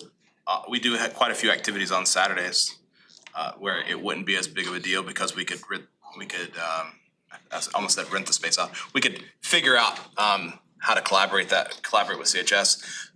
Some of the thought would be that the middle schools would have fewer opportunities to use those spaces because New Tech would be there utilizing those spaces. So middle school band, for example, might have to use their cafetorium in order to have a a concert. So Or that- partner with CHS 9 Or to be 9. able to have just a different location or option for that.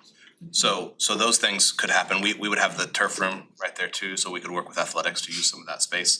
And if you're in the turf room and being loud and obnoxious, the rest of the campus isn't gonna hear that, right? So I think there are ways to do it. It's, again, it's not the same and it won't be the same, but it will be, if we're carrying those major cultural pieces and we're able to find a space to do it well, there will be a semblance of same, but it will become a new thing. It'll become a new entity, and that's okay. We want innovation. We want something that speaks to the community as this is new, but this is something that your learner will grow in and grow with.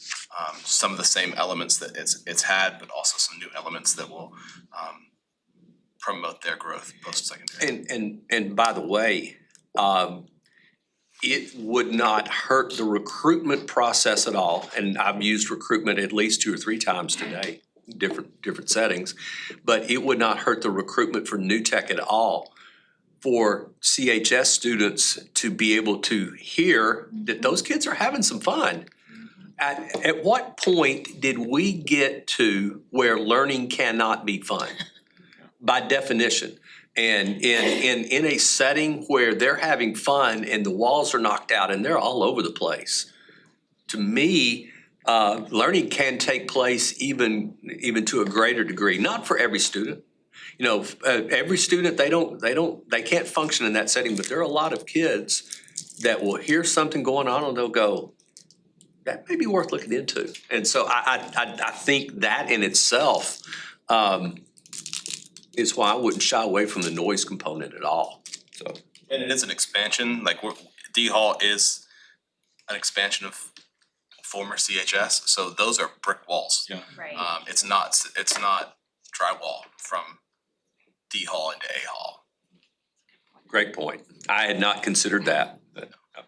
Zane, it feels like, and tell me if you think I'm missing the mark on this, but it feels like there's gonna be a culture shift regardless. There will be. Whether we keep it at the building it's at or it moves to CHS, it's not, by the very nature of keeping it, it's not gonna look and feel and be exactly what it has been historically. Is that For two true? reasons. One is staffing. Yeah. Making the staffing appropriate to the number of learners will cause a culture change. Yes. And then 2, if we're reimagining our CTE offerings and reimagining the focus of the school, that will change the dynamic and which kids will be drawn to it. So it will draw a different type of learner. It will draw some of the same types of learners. For sure. But I think it will be a hybrid approach, and we're not gonna be, status quo will not live there any longer if we're doing things that are financially responsible with the building. Well, I don't think we have a homogeneous student that's, I don't think the students are all the same that are attracted there now. I think there's a Right. couple of different types of students that are attracted there now, and it seems like that would still be the case, but maybe the type of that student might change. And it's changed over the last 15, 16 years. 100%. But we also have to understand that it does, New Tech currently serves great value to students that are not comfortable being one of 3,000. Okay, and we have to grasp that, right? And so as we've talked about design and components and everything from the entry to, it's cool for you to get your lunch and I won't call it the Zane Zone, but in that area, whatever that area become, it's gonna be the Zane Zone, it really will. That's not going I'm away. sorry, but, yeah, This old guy, yeah, but, the zany zone, maybe. so. But it will continue to provide a valued service to students that would struggle to be 1 in 3,000. Well, we would still have networking. We would still have, we have a Hope Squad that is robust. We have a student council who focuses like a big brother, big sister. So we would still have a home with your flag and your facilitator and your couple of NTCs and your couple of STUCO members and your Hope Squad members leading the charge and allowing the learners to lead the charge. So a lot of those elements will remain, and with an employee that's allowed to be someone who carries that torch and is intentional about that daily, I think that would be very helpful. Mhm. My concern is I want Say it. facilitators, right, to be energized in a change either way. I want the learners, because the learners feed off the facilitators, and the facilitators have to buy into it. And so that's going to be a huge part of this process, whether we stay in the current building or whether we're a part of the CHS building. That that facilitator buy-in and really capturing their hearts in this is going to make all the difference to that learner. Well, you're the perfect person from that, and I know that from when you were over there before. Thank you. You're welcome. You've talked a lot, and it sounds like through these meetings, there's some awareness about the culture, the true culture. New Tech, I hear kids say, or parents, and we've all heard, I think, what about my middle kid? Like, what about my kid that's not a varsity athlete or is not super into band or is not super, they just want to go to school and have a good time, right? Or just be engaged. And I think that we do, and that's hard because when you start comparing New Tech and CHS, I think they're both phenomenal, hard stop, and yet they are different. And I think that part of what that culture is that school is fun, the classes are fun for that that student in a way that you're right. Like I didn't know it until you go, and we all are in the schools all the time where you do see them with their facilitators, with these doing this stuff where it's like, oh my gosh, it feels like a school from like the 60s of a pep rally. It's just this crazy energy and funness that I think the size and intentionality. So I love hearing what you're saying because I think it sounds like through these meetings, you really they are conveying what that looks like and how it can be, just going to school can be engaging, that your class is truly what makes you want to come to school in a way that, you know, my own children loved going to school as well, right? My two oldest, but sometimes it's band that brings them in, or sometimes it's athletics that brings them in, and often New Tech, it's networking or it's the facilitator. And so to be able to create a place where that can continue and thrive. I had two questions. Will they still have a counselor, a dedicated New Tech counselor Yes, that's ma'am. only for them? Okay. So let me address that. Understanding that some students, when they say they need to go see the counselor, it's a logistical issue for them to go from the backside of the campus, weave their way all the way around to get to their counselor that may or may not be available. They may be doing whatever. And so, no offense, that person is as equally important as your campus principal to some students. And so, yes, I believe and I'll address this right now.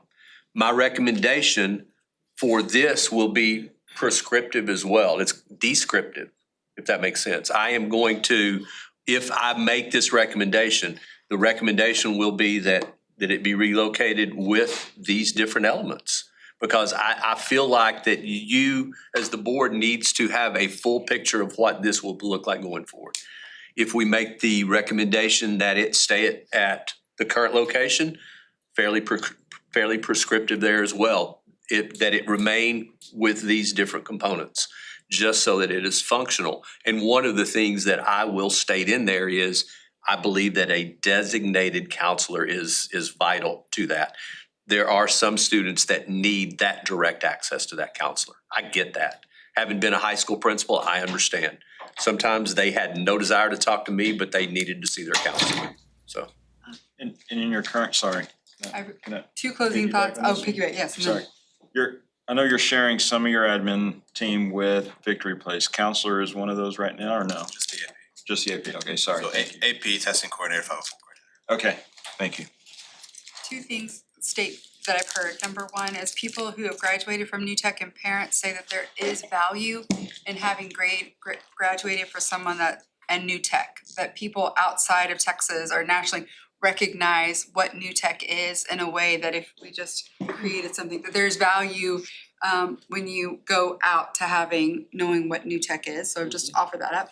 And then my second I wonder is, I agree with Victory Place and that program, but I wonder as we look at virtual, is there, in any of this reimagining, is there a space for creative virtual as we look at launching virtual? Has there been some talk around that? Yes.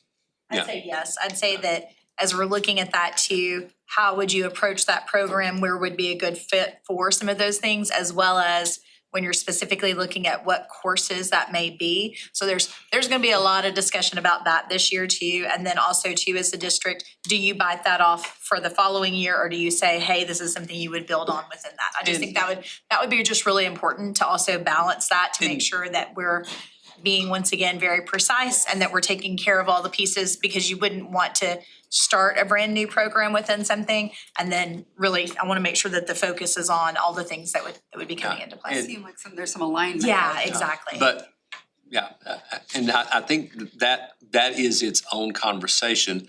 I think what we learned about virtual during the pandemic was the missing piece in all of it was that human connection to that facilitator. That was big, so. And as we're talking about sizing and the first slide that we did, that's not for this upcoming year, correct? This upcoming year. No, that's correct. This is for that 26, next year, 27. right? So it's Yes, not ma'am. like teachers are gonna be, what's gonna start in August, we've already done all those contracts, we've done all of that. So This upcoming year, there's one full teacher will be taken from the campus through attrition, and then 3 shared positions, so that's the only change. thank you for that clarity. But 26, 27 would be when we would look at aligning staffing models to enrollment. All right? I did wanna just say in terms of the scheduling, while we're talking about it, cause it was big with the learners, is Flex Friday could still work within that model. Yeah. It still would be a piece. So with 2 options on the table without a best choice, can you just talk to us about kind of what the next month looks like, what you're hoping to accomplish at the next couple of meetings? We are meeting with New Tech, our New Tech team one more time. That will be next Tuesday, a week from tomorrow night. To continue to work through different options, answer questions, things of that nature. And then they will make a recommendation to me. That recommendation, the plan will be for them to make the recommendation basically based off of their responses to a tool that we're gonna ask them to fill out. And so we will take that recommendation and I'll look at that, and then I'll be presenting to you on the 29th. There's a chance that I may make my recommendation to you on the 29th for you to take action on that recommendation August the 11th. So that we can begin in earnest, if we move it, begin in earnest, redesigning facilities, getting architects engaged, starting the conversation of Course guides and all course that. guides and rebranding and things of that nature. You know, October deadlines, we have to begin to move toward that. We have to begin to take those steps.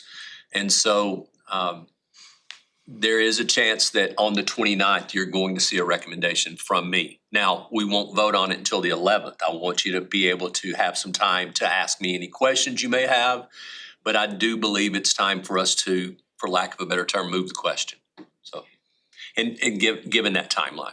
And August 11th is on our calendar as a special meeting. For that not- purpose. Not a workshop for that purpose that came out of our last exec meeting. As it was looking like that might be the the timeline Doug and the team was working on. So that's really 4 Mondays from tonight. As we work towards that, with that in mind, just make sure you're asking Doug the questions you need to ask her for the information you need in order for whatever that recommendation is to be able to make a decision on that. President Cat, so August, so I know we have a lot of meetings, August 11th, so the sole topic is gonna be, It would not. No. So August 11th, it will not be the sole topic because we do have a couple other things we have to do that night. That's the night that we will propose the tax rate Yeah. and we will propose, it'll be the budget presentation. So it'll be those two items and then as of right now, discuss / action related to the recommendation regarding New Tech High Act. Yeah, and it will be on, my anticipation right now is that on the 11th, it'll be on the agenda to actually take the action regarding the recommendation I bring you. the 29th. Depending on whether or not we can get there, I may have I may go ahead and provide the recommendation to you on the 29th, just so that you've got 2 weeks to do any sort of follow-up. But it's going to be detailed. I feel like, given the nature of this, it doesn't just need to be, a one-sentence statement and we move on with it, so. Any other closing thoughts or comments on this topic? I just added one quick question. Based on the conversation we're having tonight, 400 is a number that I heard from a student enrollment standpoint, right?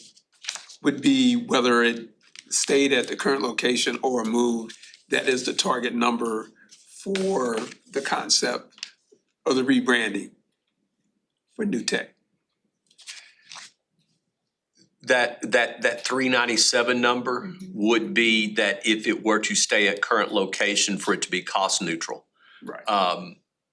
I can envision the program developing to the point that we have people waiting in line and we have a set number making application for the program. That Sid Grant said he camped out It's how it's. years ago. Ditto. Yeah, and whatever that number is, I don't know if it's 400, I don't know if it's 450, whatever that number is.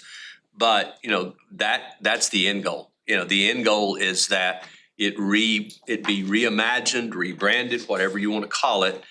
And over the course of the next few years, the program grows to where if parents want to enroll their kids in it, they have to camp out in advance. I will say barring further construction, 400 is gonna be about your limit in D-Hall. Yeah, it would be.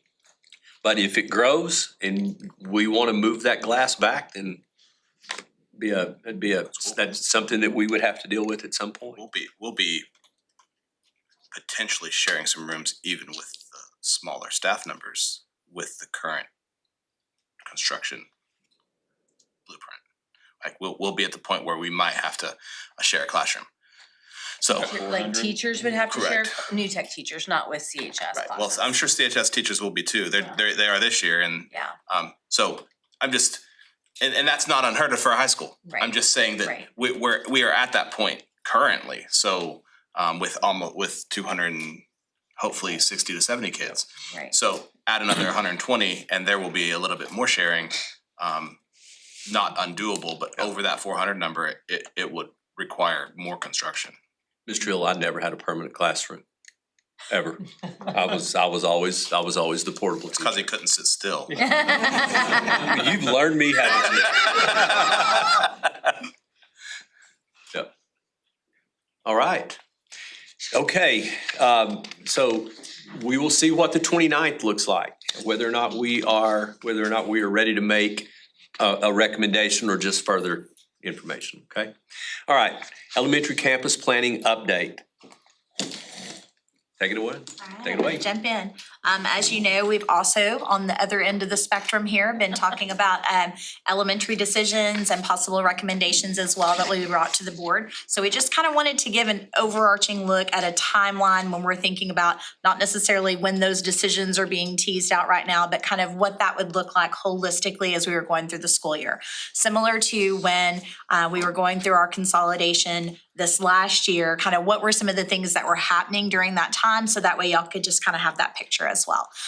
So once again, as we're kind of going here to the fall, thinking about those campus planning decisions, and then as we move later into the fall, we would start the transition support teams. These were very effective. I feel like it is hard to be able to gauge where all the emotions are also going to go when you're thinking about that, not only of your staff, but your families and your kids along the way. And so having these touch-base meetings that we had throughout all of the different things going on this last year, not only with DLI, but also too with Pinkerton, just having those consistent meetings was really beneficial, and it helped to get that feedback of kind of boots on the ground of what's really going on. So we would continue and start those in the fall. Those would continue throughout the fall and the winter, and then you would add in some of the not only just that staff piece, but also the student groups. We had some great feedback from kids as you were thinking about, okay, how is this going to impact you? What does this mean for me? All the different things within that, as well as family. As we moved into the spring with any decisions that are made with that, we would also look at any special program information. And when you say special programs, this could also include pre-K, when you're thinking about special education, specialized programs, anything that may be impacted, just to be able to think through all of those parts, as well as the curriculum needs and some of those things as well. Then as we were going into the spring, the enrollment information as well. We had great success with the information that HR really partnered with the campuses when you were talking about having to have outreach to staff to say, okay, we know that, this is a very hard time to, what are those options for you as a staff member? Being able to really have some choice within selection when you're thinking about, if I have to go to another campus now, that's already a lot, what is that going to look like? And how can we really be supportive of that? And HR did a great job, not only in the conversations, and there was a lot of personalization that y'all may not have known actually happened behind the scene, just with some of those things, to have those conversations and make sure that our staff did feel supported. And once again, just being able to kind of just look through that in a more personalized lens. And then we would continue kind of going on with those transition meetings. And then the August school year beginning, we had a lot of events, as you know, that were very much celebrations, but also too kind of that farewell kind of piece. Once again, no one ever wants a school to close or be able to have kind of that consolidation piece that would happen. But in doing so, I think that there were also too a lot of memorable events that also happened along the way, just with celebrations for families, not only currently there at the campus, but also thinking about some of those ways to bring back kind of the alumni and things within there, not only staff, but also kids and families. So moving on. Clicker going here.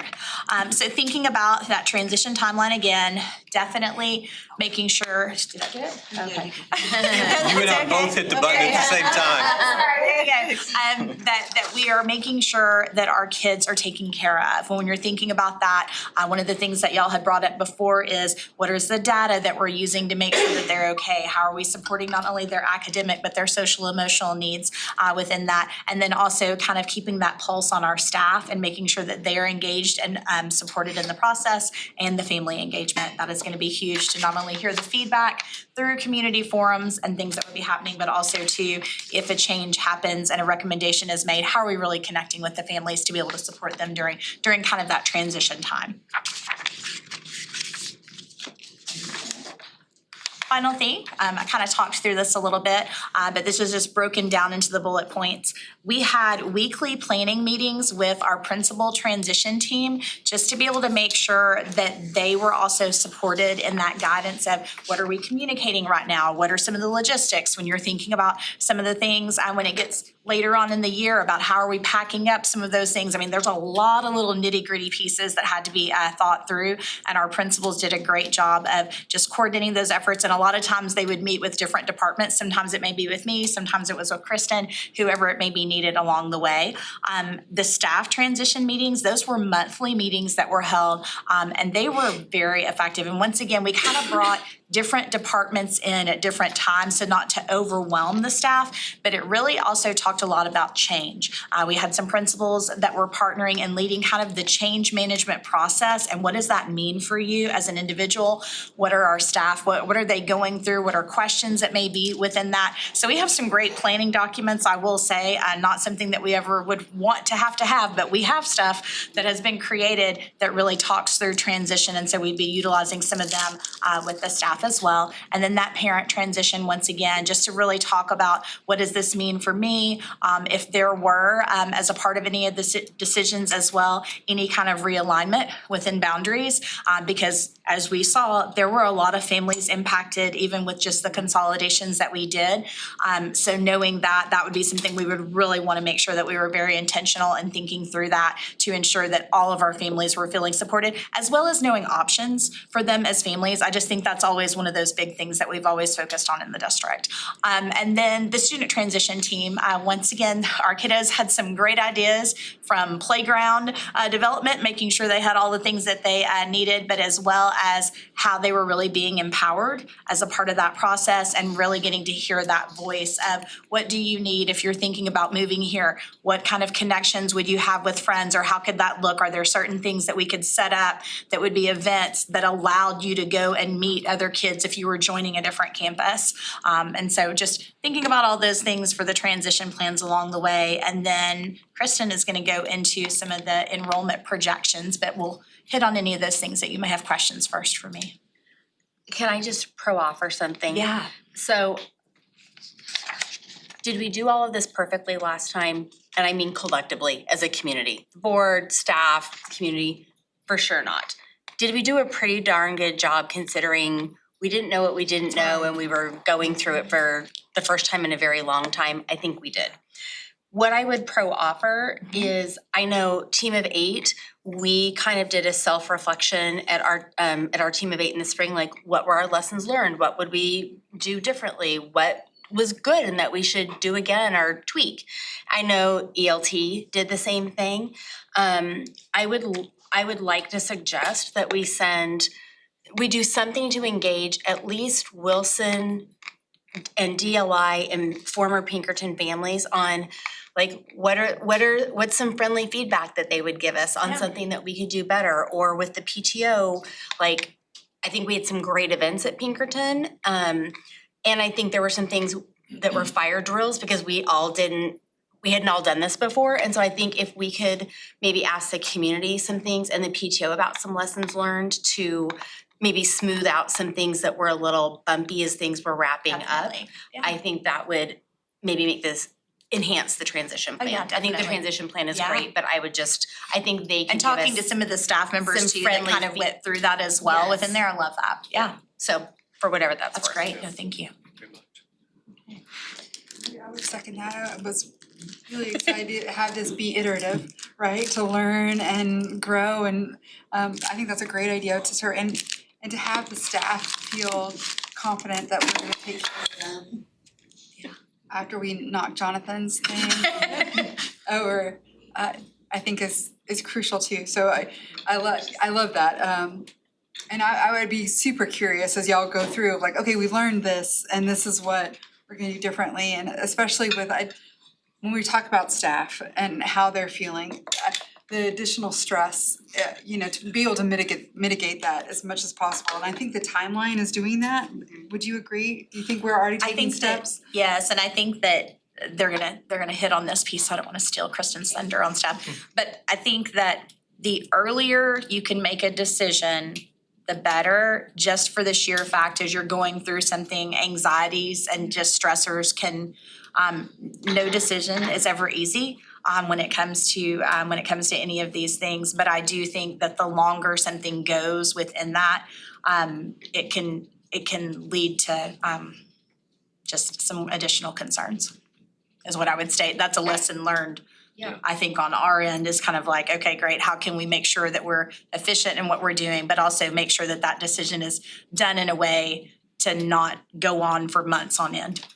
And so I met with one of the principals today, one of the elementary principals, that conceivably could be a campus that is it's under consideration. And the discussion point with her was just keep us updated, keep us posted, keep us informed.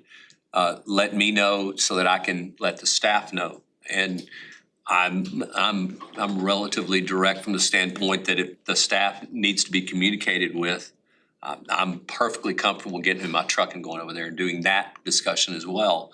But I think a lot of it is just making sure that everyone is kept informed.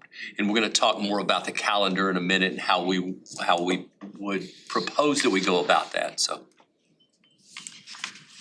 Well, one of the reasons that, although not perfect, we had a lot of successes is as decisions were made, we were using the most current and accurate and up-to-date data and information that we had.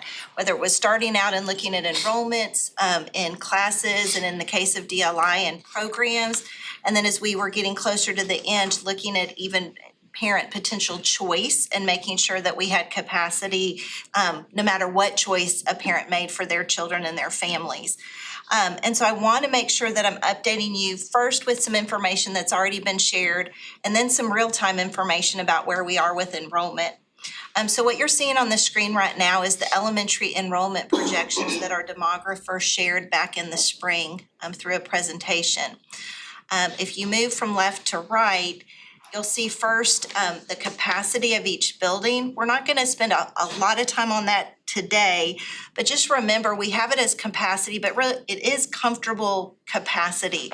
There are spaces and places and room to go above that if we ever needed to, both short term through a transition period, or even longer term as needed. In fact, we've done that in the past on different campuses. The other piece that I want to make sure is highlighted is our demographers began to show back in the spring the increased capacity at Valley Ranch of 90 additional seats, so to speak, with the renovation that is just about complete. Definitely will be complete in a month, when school starts, and so that information is there. The kind of orange or gold column is our actual snapshot of what enrollment was on the last school day in October of last year for elementary. And then the comment to the right of that is what our demographers were projecting for our enrollment at the elementary level for this year, 25-26. And our demographers had projected in a decline in enrollment for all the reasons that we've talked about and they talked about in the spring. We started to try to run some scenarios, and right now our demographer, what they have in their system is the most accurate information, quite honestly, is that fall snapshot. And even they, based on their projections, that is showing a decrease. And so that's inflated information to be running some scenarios on. Really what we're used to doing is giving our demographers our updated information around Labor Day and moving forward. But again, we wanted to step out for all the reasons we've already talked about and see if we could make some decisions earlier. I'm gonna flip, can you flip to the next? Sorry. Yes. What I want to show you is elementary enrollments as of last Thursday, and I'll talk in a minute, they haven't changed significantly as of today, to show where we are in relation to the demographer projections. When you look at enrollment just for elementary, so you've got to do some math there. Our elementary enrollment, honestly, as of today as well, is sitting at 349 less students than the 5,223 on the previous screen that the demographer projected for enrollment. What is that? What's that total number, Kristen? That is 4,874 students. Okay. Is what we're seeing as total enrollment. And that is 574 less than how many elementary students we had in place at snapshot date last year. And you can look at these numbers right here, and what you're seeing is our kindergarten enrollment is not what we anticipated. And it's hard, you can see it on the side screens, it's harder to see it on the big screen. We're sitting at 528 kindergarten students enrolled. Now, Today was the first day for our secretaries at the elementary level to be on contract for this new school year. They have been off for 5 weeks. And so enrollment at the elementary level, both enrollment of new students and unenrollment of students that we've, since the end of school, learned aren't gonna be returning, has not been updated until today. So Kathy Creek and I and several others instilled upon the principals and the secretary that of the many priorities we have, this is really time sensitive. And so they have already gone in and we updated the numbers, and though they're not reflected here, when we looked at students they've unenrolled today that were sitting there waiting to be unenrolled and new students enrolled, and I'm not saying everybody got every single student processed today, we increased by 4 students total at the elementary level. And so if we continue to do that, we've got, being closed for a few more Fridays and things, we've got approximately 19 days that we're open to enroll or unenroll students between now and the first day of school. And so, yes, we will increase in number, but I see that it's highly unlikely that we increase, what did I say, the 349 students just to get to the projected number. I think it's realistic that we can increase by 100 or so students at the elementary level. And the reason for that, kind of full circle, coming back to open enrollment, we have had 59 families, new families, apply for open enrollment. And of those 59, if we approve and all elementary accept, it would be 38 additional elementary students. Also, somewhat good news, of the 38, 22 of those would be kindergarten students. So we can fill some of the seats, but we're not going to be able to fill all of the seats we have available. In fact, we have 4 elementary teaching positions opened right now. They're not all kindergarten openings. In fact, none of them are kindergarten openings. But we're not filling those because elementary educators are certified for the most part, pre-K through 6th grade and can teach, any grade levels. And so we're watching our kindergarten numbers right now because it's highly likely that on 3 or 4 of our campuses, we're gonna have to ask principals to go back and move a teacher who's thinking they're gonna teach kindergarten to possibly teach 2nd grade where we have an opening, or 4th grade where we have an opening, based on these numbers.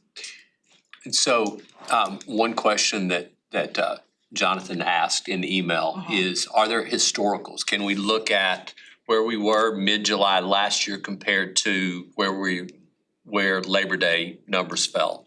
For the elementary level, we've fluctuated anywhere in the last 3 to 4 years between 100 and 130 students between this point and Labor Day. To the positive. To the positive. At the elementary level.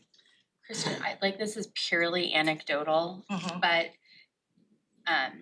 now that I'm a Coco, I'm helping my kids explore Mother's Day out and daycare, and 3 places I've contacted are consolidating classrooms for kids that are under 3 years old because their enrollment is down so much.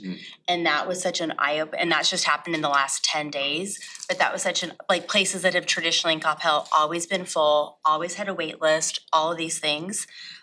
They're we are consolidating classrooms. We're doing ages by potty trained and not potty trained. That's how they're separating the classrooms because they don't have enough kids to fill some of the ages. So I thought, given this conversation, I thought that was very interesting that some of the more favored places in town are experiencing this ahead of us.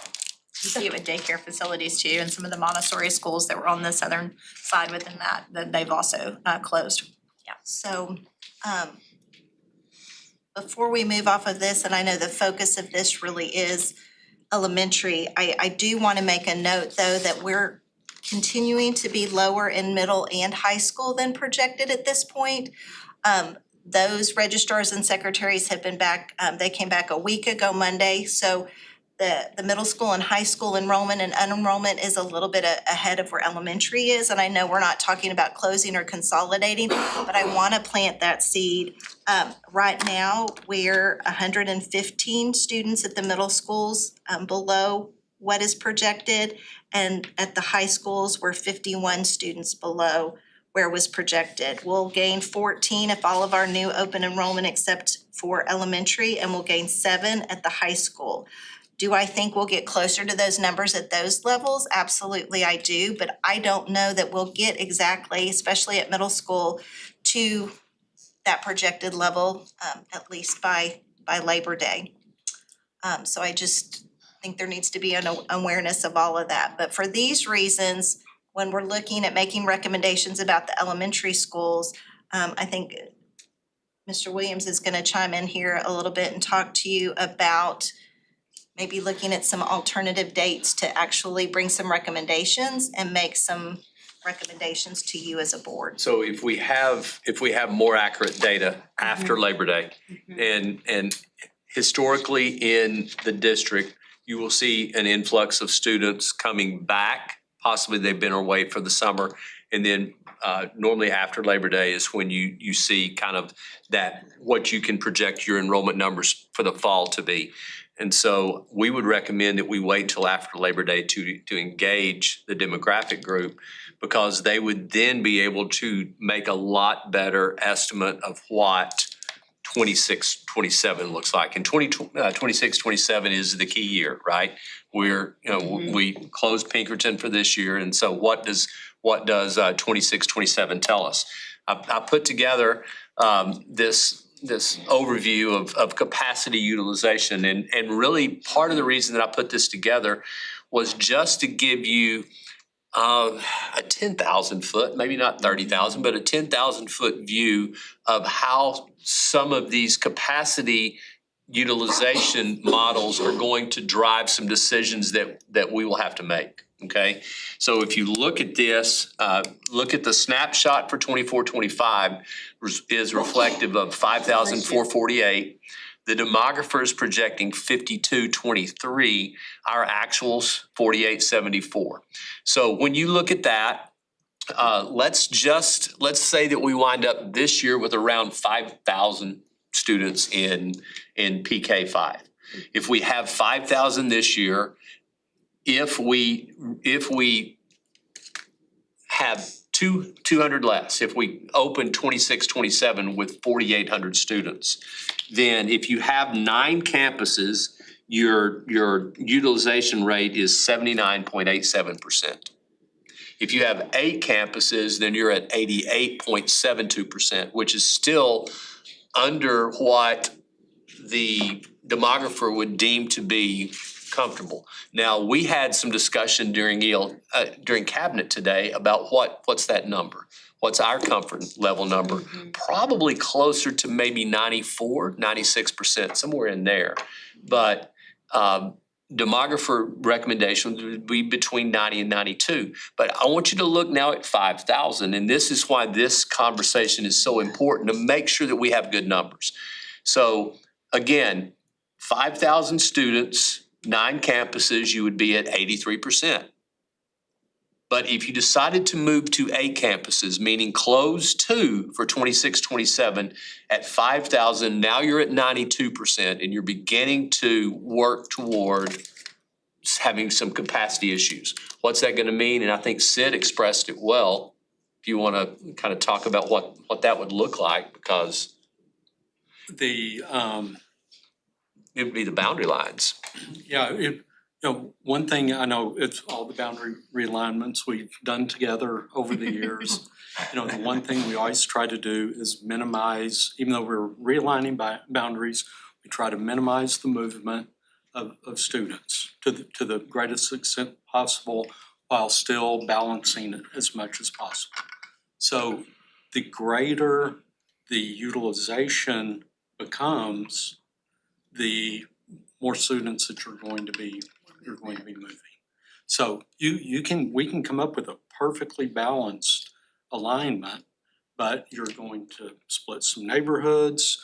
You're going to have some kids going from the same elementary school going to 2 different middle schools. All of those things to balance to get a really high utilization rate.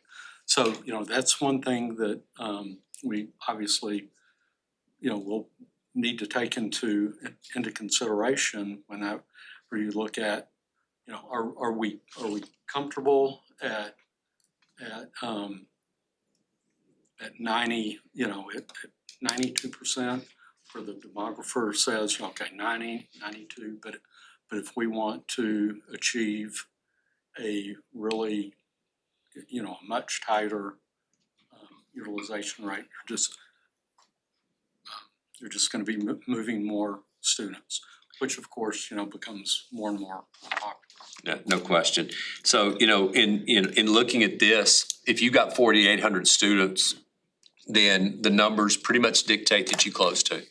You've got that, your capacity is 5,410, you've got around 88.7, and so that would be a relatively comfortable option. So again, part of the reason that we really feel like we've got to have some good numbers before we move forward is we're right there at making the decision, are we at 8, are we at 9? And I will tell you that I don't know if anyone has the desire to have multiple years of this conversation. Last year was difficult. And so if I think in the long term that we decide 8 campuses is the best option, when can we get to 8 campuses? And so a lot of the discussion, that discussion would be driven off of what the demographer is going to tell us. And so my guess is yes, but yet I think that it's much better for us to kind of take a step back and wait on some good data when student enrollment gets here in early September. With that said, yes, sir. I want to ask a quick question before you went to the next slide. Okay. Ms. Iko, can you talk about the capacity in terms of, we talk about enrollment that's coming in, but the capacity of our area in terms of number of students that are of school age but leave and go to other schools. Do we have a handle on what that looks like as well? Or is that something that the demographer talks about? Because in the past, we've talked about. We've seen that information, and I know that's been in some past presentations, but we can get that number for you. And the only reason I ask the question is we talk about, we want to stay within Coppell, we want to manage that. If we can't reach those students, then what are our other options, viable options? Because once again, you can go to 8, but if you're still see a decline, then 8 is not your number. There's another number in the future, in the near future. So the interesting thing about this is we've always in the past talked about what our build out number is going to be. What's that peak number? And when you're in a growing enrollment. So I think the question here is what's the trough number going to be? And right now, what we're being told is somewhere around 4,800. But now that number may change as we continue to go through that. But if you look at, We're close to that number right now. yeah, if you go out to, so your trough would be somewhere in 28, 29, around 4,800. Now, again, accuracy of that, we'll see, but that is that trough. And I think that's a number that we need to look at when we discuss what long-term looks like, so. And thank you for that, because that's what I'm looking at, the long term, right? Because Yeah, it's that trough. And at some point, that pendulum swings, right? Like, that's where we gotta. and you have to be careful of not going too far that you don't give Right. yourself the opportunity to come back if that was the case. Exactly. Okay. We have 2 campuses we haven't done the expansions to still, correct? On the bond, we had 3. On the existing bond. On the correct? existing bond, we had 3 Only done one, and plans are being drawn for Lakeside at right this now. time. Okay. Okay, so let's talk timeline really quick. So our plan is to send enrollment data to Zonda on September the 4th. That's a Thursday. Back from Labor Day on the 2nd. We work 2 and 3 to make sure that we have everyone accounted for. We send the enrollment data to Zonda. The week of September the 8th, we plan on doing community meetings. Probably we'll do 2 community meetings. We will do one sometime during the day so that anyone that has night commitments, they can attend. And then we'll have a night community meeting as well. More than likely, I would think in the past, we've done CHS 9. We'll talk about exactly where.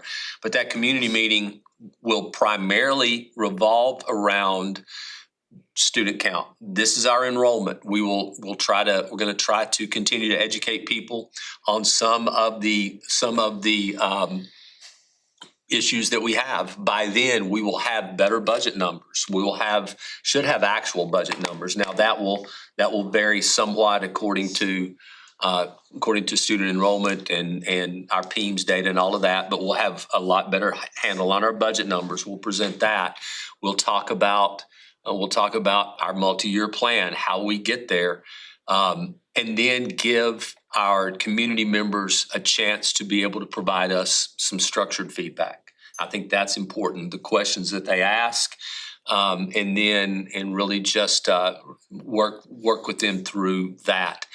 I met with 3 of our supportive parents in regard to elementary campus planning. A couple weeks ago, Angela and I did, and one of the suggestions they had for us was have these meetings prior to making the decision. I think that if we make a decision and then we have community meetings, I think the perception is, why are you asking us now? Right. And so we will have the meetings prior to that. About the same time that we have the meetings on or around, we've asked Zonda to have the report back to us by September the 11th. That'll give us a week to work through some things. And then September the 22nd at a board workshop, we'll have recommendations for you on the 22nd. The week of the 22nd, we will then go out to neighborhoods. If we decide we are moving forward with 2, we will go to Campus X and we will go to Campus Y, and we will have neighborhood meetings there so that we can hear feedback from those communities, from those neighborhoods, not the communities, but the neighborhoods. We anticipate that participation will be more than the community as a whole, but we anticipate people will show up for those. That one will be, tell us what we need to know. Give us some considerations. What are your concerns about?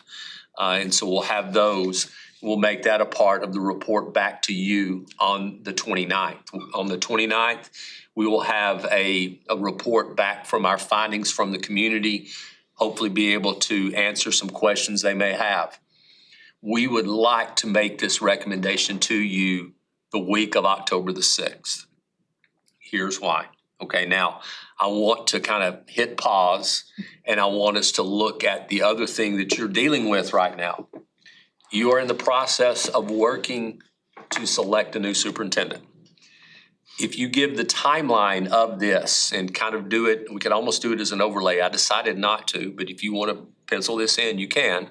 September the 8th, you're going to name a lone finalist. You're scheduled to name a lone finalist, okay? If you name the lone finalist on the 28th, also at the board meeting on the 29th, you're going to finalize the contract for the new superintendent. When you finalize the contract for that person is going to want to be involved in the district, and you're going to want that person here. You're going to be tired of the old model and you're going to be ready for the new. When I was on my way out in Sunnyvale, the new person was on his way in. It was Matt Kimball. Matt actually worked here for a while, and he was an assistant principal. He got his first admin job here. When Matt came into Sunnyvale, I nicknamed him Buzz, and I referred to him as Buzz for about the first 6 months, and he called me Woody. Buzz and Woody, Toy Story. I told people I felt like Woody from the standpoint that when Buzz comes in, he's the new shiny. And I will tell you, you're gonna have some new shiny, okay? The other thing I'm gonna lay out to you is that new superintendent is going to be gung-ho. And by the way, if they're not gung-ho and ready, you don't need to call them to begin with. But that new superintendent's going to be ready to go to work.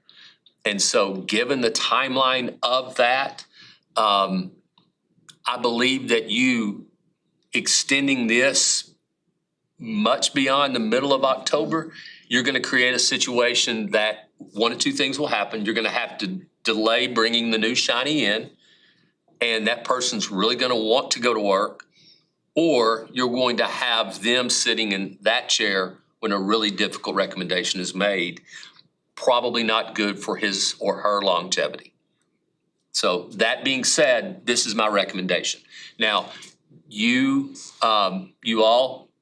take it and run with it. If you would rather push it back, I'll continue to come for a while. But I will tell you that at some point, you're gonna want that new person in the chair.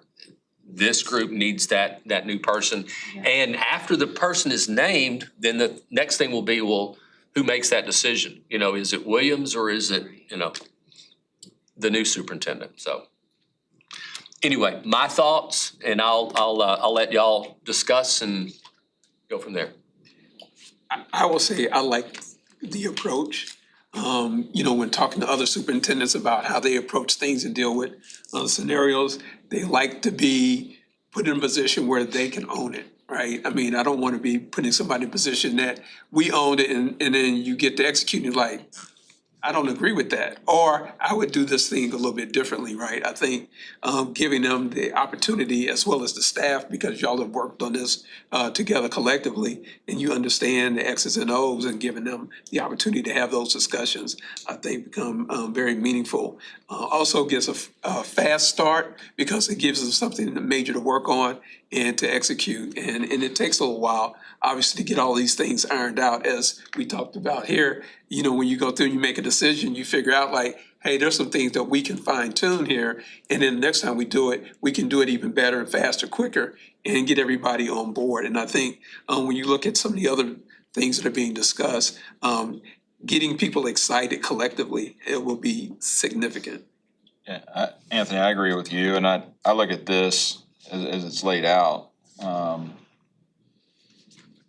I'm starting to check the boxes, what's important to us. And when we talk about the community input piece, I like that there's two separate channels there. One is kind of the broad macro view that leads into the recommendation, but then now that we've made the recommendation or we know what's named, there is that opportunity for those neighborhood meetings and two board meetings in between. So if something comes out of that or feedback we get, we need to pivot or tap a break or do something different, I think we have that opportunity. When I first look at it, I'm thinking, okay, that's pretty quick turnaround, but I think, Doug, as you were laying it out, it makes a lot of sense to me in how it's laid out. So I like that we have the two community pieces in between, but also opportunity to hear it, digest it, hear it again, confirm or say we gotta do something different. So that's where I think it's a solid, at least a plan timeline right now. I affirm that, and then as I'm making decisions, I love what you led with, like, I want to use the best data we have possible. I mean, Yes. and then, so if this ensures that we have the best data and we know what we're looking for, that's a big yes for me.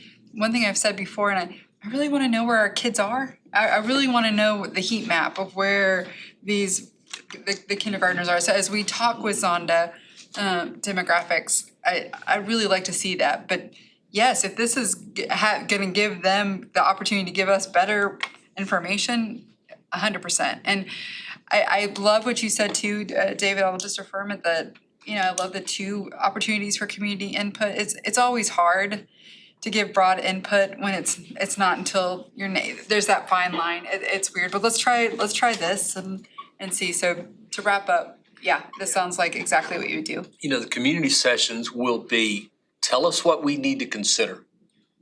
Tell us what are we missing from our model? What's your main consideration regarding school X or school Y? Now, we all know that a discipline management program is great until you have to discipline my student, right? Right. And it will be relatively similar here. And we get that, but we also want to be able to meet with our parents and our community members to be able to give them the opportunity to help educate us in this process. So I would say that the huge question to me outside of that is why? And so I don't know, why do we have this many kindergartners? And so as a board or a team of 8, I don't know if it would be appropriate to think about having a task force or having the superintendent, something the numbers are radically different and I wanna know why. So I don't know if the board has any appetite for that, but I think we need to be talking to our pre-K parents and deciding. I know there are a lot of private kindergartens. I know there are all these elements, but these numbers are different than and so that was when we started. I was like, I need to know why this is happening. I don't know if my other board members, Doug, if y'all have interest in that. My why question is actually a little adjacent, but similar to yours, Lee. Like, after going to these pre-Ks and mother, I mean, I think a lot of it is the birth rate. I don't think a lot of it is us. I think there is a cataclysmic shift, and I see it in my 2 oldest kids versus my 2 youngest kids on who's having kids and who's doing it fast and who's interested and who's not. And there's, a 7-year age gap on my kids, and the mindset of the 2 older versus the 2 younger is very different. And my 2 older are the ones, that would be having kids right now. For me, the why are the numbers so different is, last fall, we thought the numbers were so different when we got that last round right before we decided. We thought the numbers were different because of what we now had learned post-COVID. But now when I'm looking at another iteration of the numbers being vastly different, it makes me kind of feel like 2013 when we were a year behind building a new elementary school and we were busting at the seams and we were doing, applying for exceptions to the classroom sizes all over all the elementary campuses because we already needed Lee Elementary. So I don't know if we need to look at different demographic work or not, but the question for me is like, why does there continue to be such a gap? And so, We have talked to other districts that use other demographers, and not that we necessarily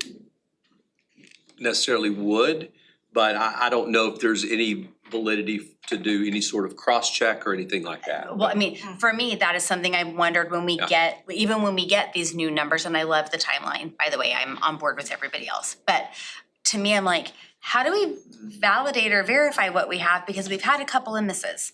So that is just something I've been noodling on since we got the email from you last week. And we have a couple other school districts that, hey, who do y'all use? And so that may be something that we want to pursue sometime. Now, I would have to talk to our CFO because that would be an additional expense. They don't work for free. I understand that. And you can already tell that, but yeah, we've gotta have good numbers. We really do. To me, that alone makes doing this timeline worthwhile to know that we have the best information we possibly can, so. Okay, go. Alright, well, first of all, I wanna pick up on what Trustee Walker, I think, left off with, which was understanding the why. If we could go back to the slide that just shows the kindergarten for 2nd grade numbers, those numbers are startling. Just to put this in context, we had over 700 kindergarten students this last year. A drop to 528 or anything even in that ballpark is absolutely startling. I think that number will close with around 600, but you're right.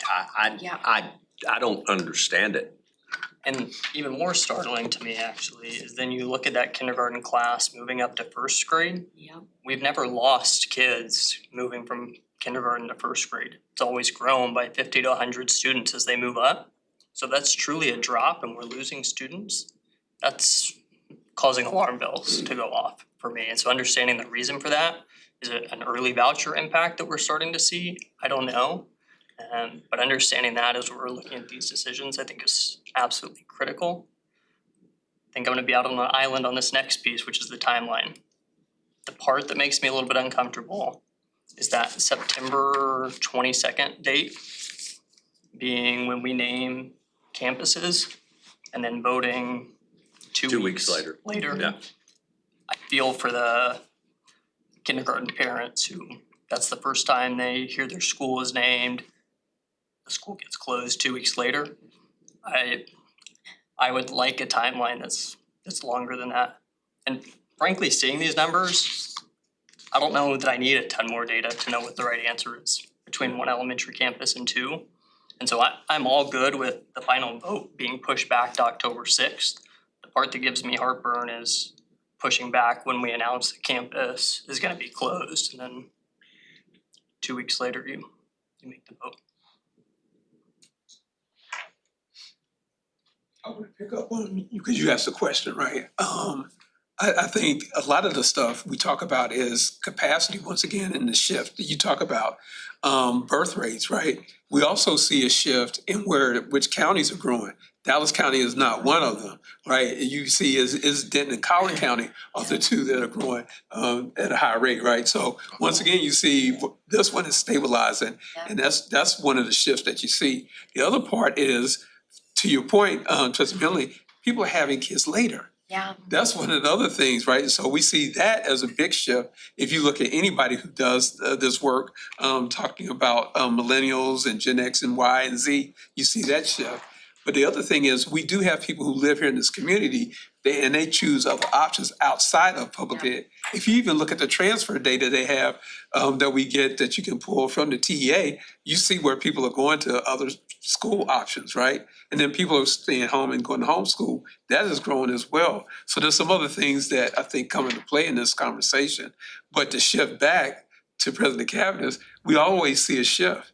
To your point, 2013, you couldn't build Lee fast enough. You built it. You get fast forward 2019, you couldn't get Canyon Ranch fast enough. And you see how quickly that shifted. And that was just 5-year shifts. It was not this long timeline. And these shifts keep changing quickly. Yeah, and I think the interesting thing is, and by the way, this district and similar districts may be a case study for future school construction classes in when you build to meet growing needs, you should always forecast 20 or 30 years down the road, because at some point will you have to consider closing campuses down. And busing was one reason that you built too, because if you said, well, we didn't want to bus out of. Exactly. Right. And they said, well, we need to build where they're at. Yeah. Right, in this whole neighborhood school concept. And that's one of the philosophies I think we have to think differently about, and also the shift about how do we keep our staff together, because I'm looking at Dr. Brooks in particular because of all the work that they've done over the years to build up the capacity to meet the needs of students and to undo it based on the process that we're going through. I know that's extremely hard for them because once again, how do you serve kids with fidelity in this process, right? I mean, you can have classroom teachers, but you also need all these support mechanisms behind it to make this work. But, when CERT presented all of their findings, the three things that were the non-negotiables: teacher pay, class sizes, elementary programs.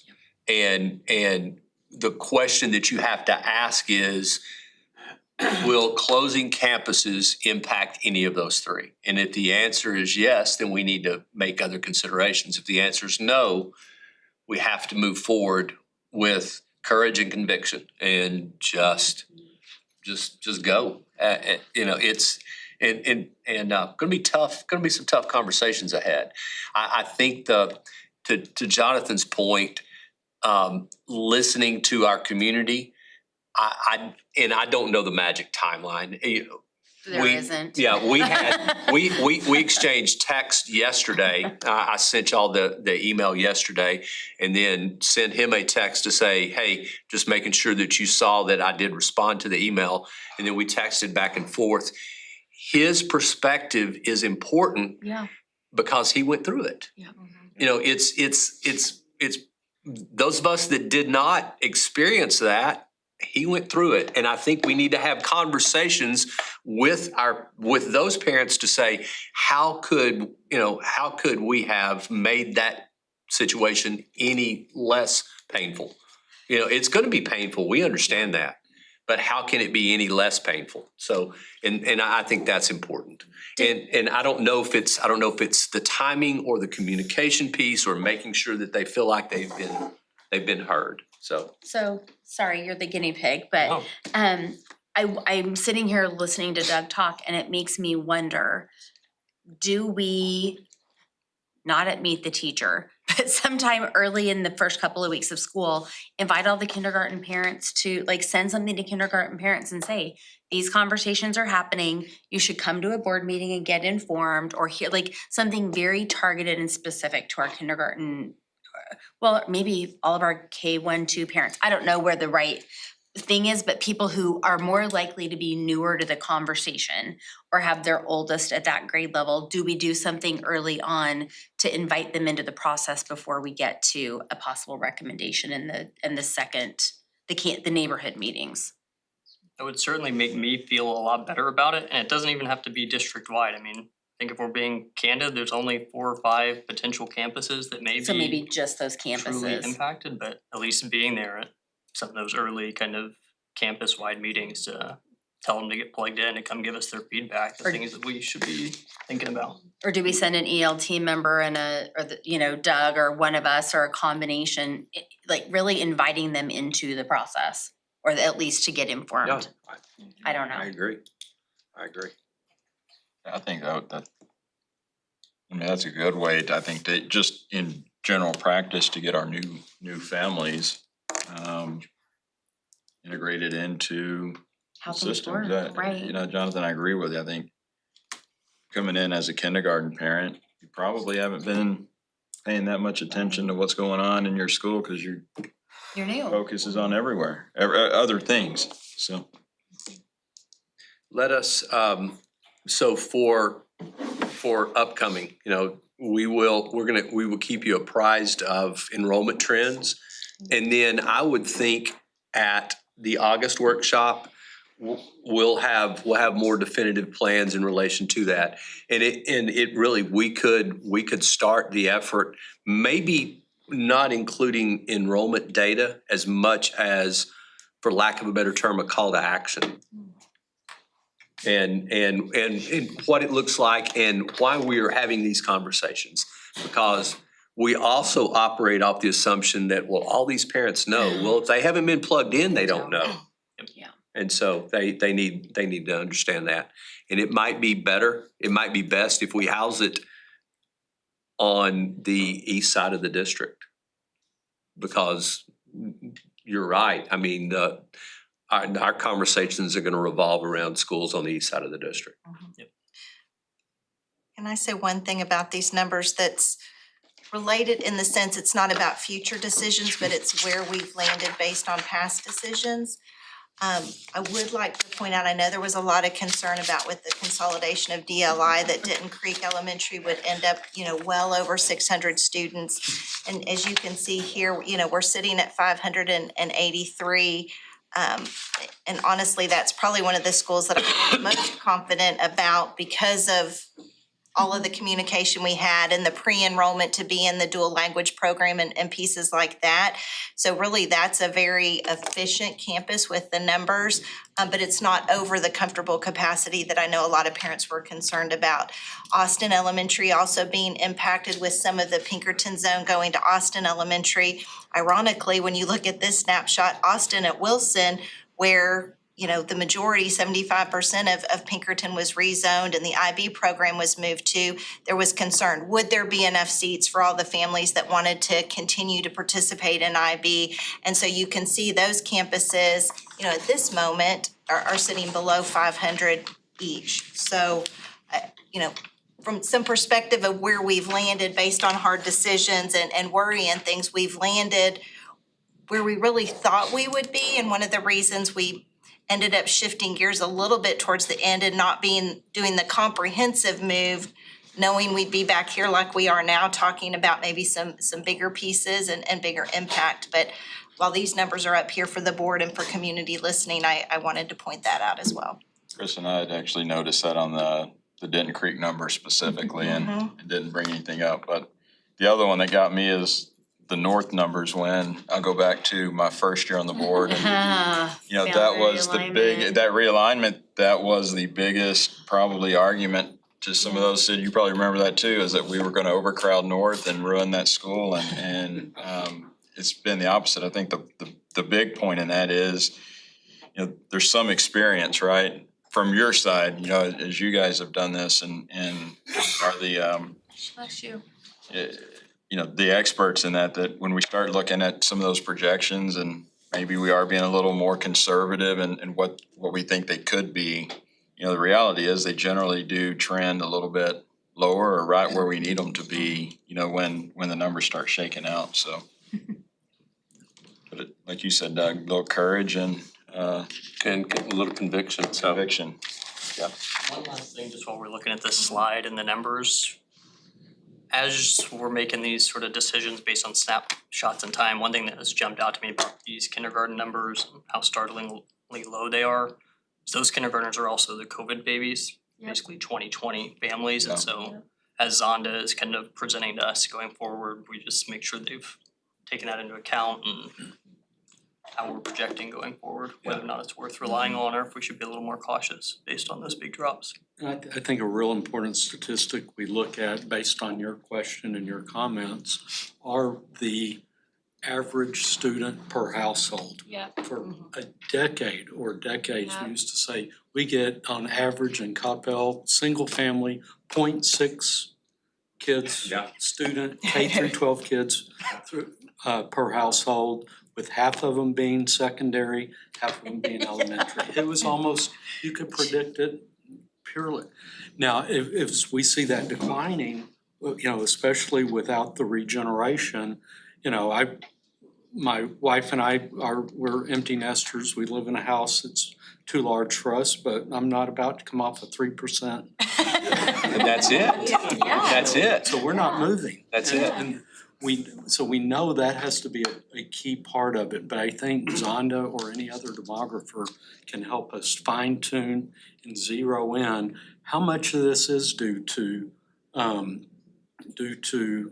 not having the neighborhood generation of older families moving out and younger families moving in, and the affordability thereof. When you guys are talking to the demographer, to Sid's point, I think it would be interesting for the next 3 to 5 years to have a household rate with the pre-COVID babies and the kids that are in kindergarten now, and just see what the gap is in that household yield.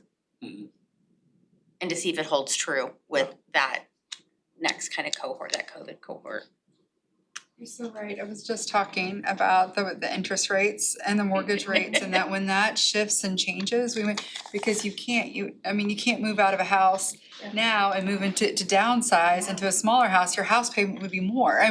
So there's going to be, as that shifts too, that people will be wanting to downsize. So what you said so well, David, is, we'll shift, we'll ride, we'll do all of this, but I am curious about if they were with us and they left. I really want to dig more into that and not forget that. And again, just say Coppell ISD is the best thing out there, and if we continue to be the best thing out there, we'll at any size will be amazing. It is shocking when you see a big cutoff like that. So at some point, I think it merits discussion about how might we continue to be the best thing out there. Yes. And we talked about that a little bit in cabinet today.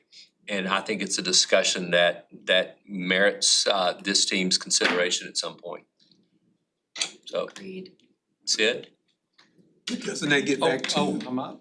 You're up, Sid. Hold on real quick before we go to Sid.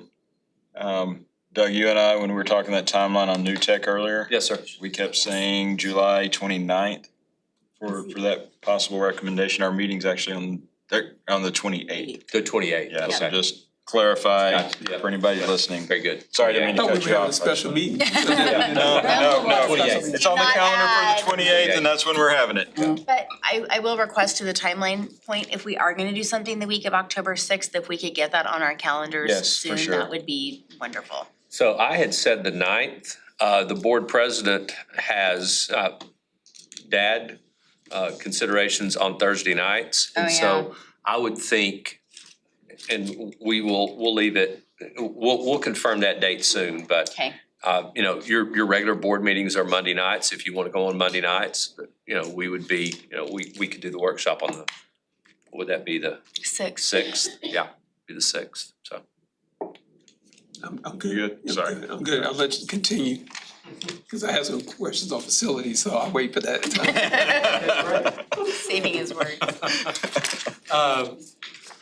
As you may recall, latter part of last year, I think we started in November, looking at options and opportunities with our maintenance and grounds department. We had, maintenance department had become very reactionary and not proactive. And, you know, therefore we were having some equipment, issues. And we looked at and reached out to Aramark, Facility Services for a solution. They were able to come to us with a cost-neutral solution, and a very robust plan to come in and right the ship, so to speak. So we, in December, I believe it was, we hired Aramark to start the first of the calendar year to take over our maintenance and grounds department. Since then, it's been great. One of the first things Aramark did was hire this gentleman right here, David Fink. He's our director of maintenance and grounds. So he is the one that's working to do all of the things we discussed doing.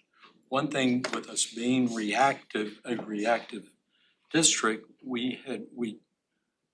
for years, we had a preventive maintenance program in place where you had work orders that would go out every day to go visit a different piece of equipment, an HVAC unit, a water fountain, or look at this mechanical piece of equipment, or flush valves in restrooms, some things of that nature.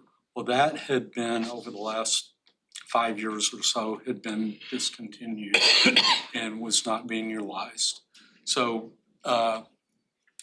one of Aramark's biggest challenges coming in, we need to re-identify with all the renovations that have taken place, the additions, new campuses.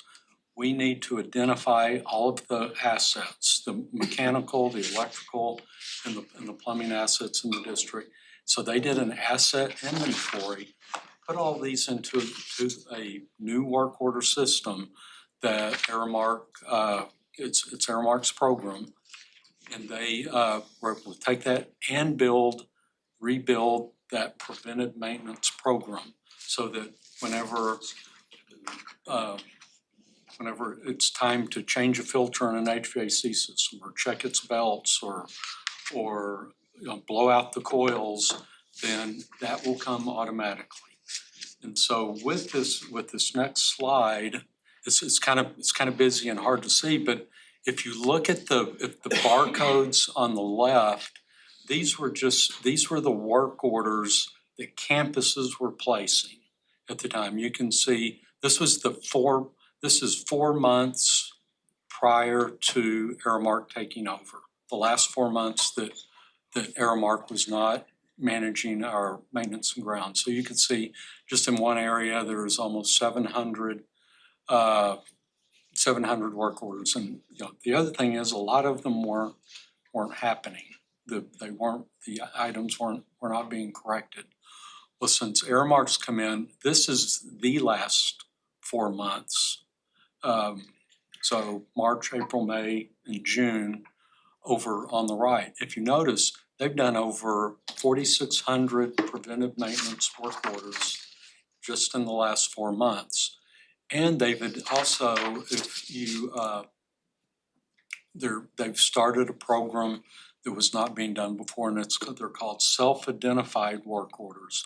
So as a maintenance technician or grounds personnel is out, they see something that needs attention, they enter it into the work order system so that it'll get taken care of.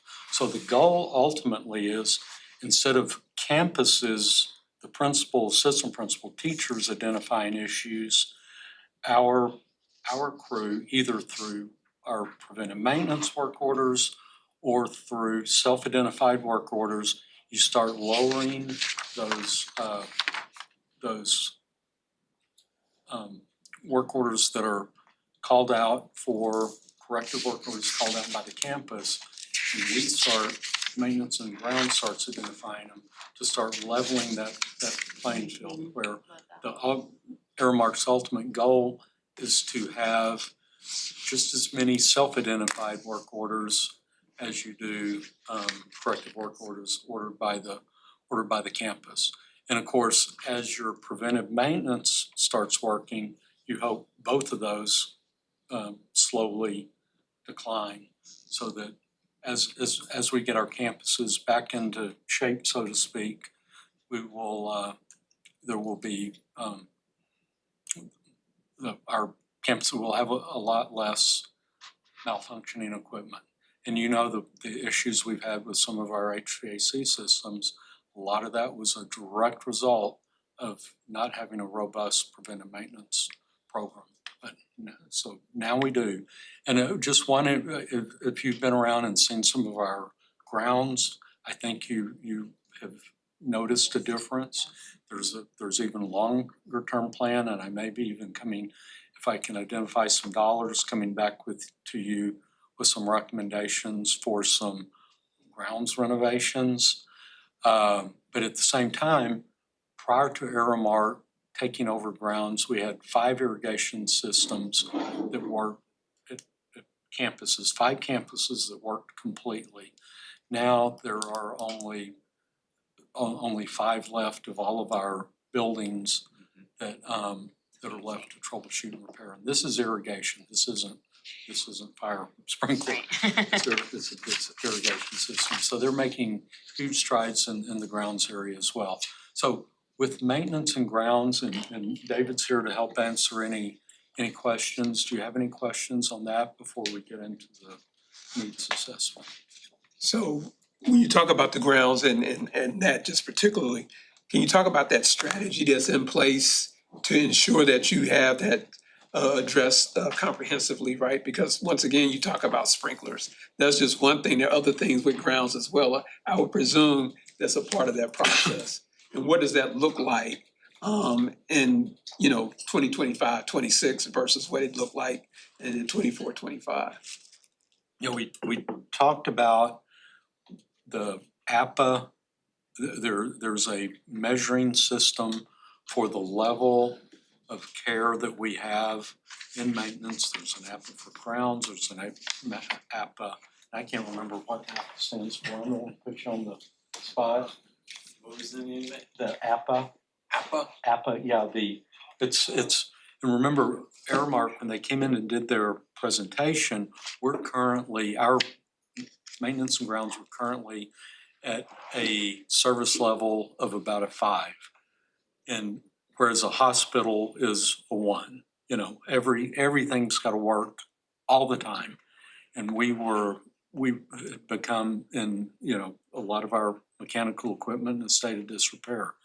Our goal is to get to a 3 and eventually even down to a 2.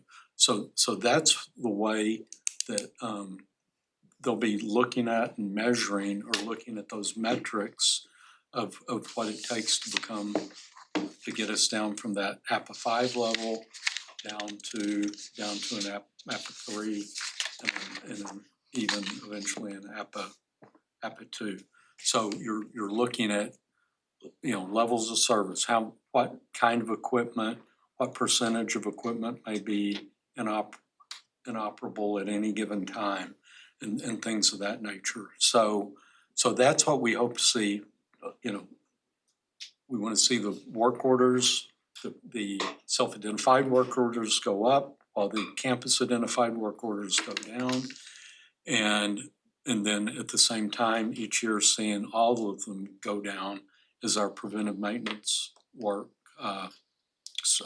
starts bearing fruit.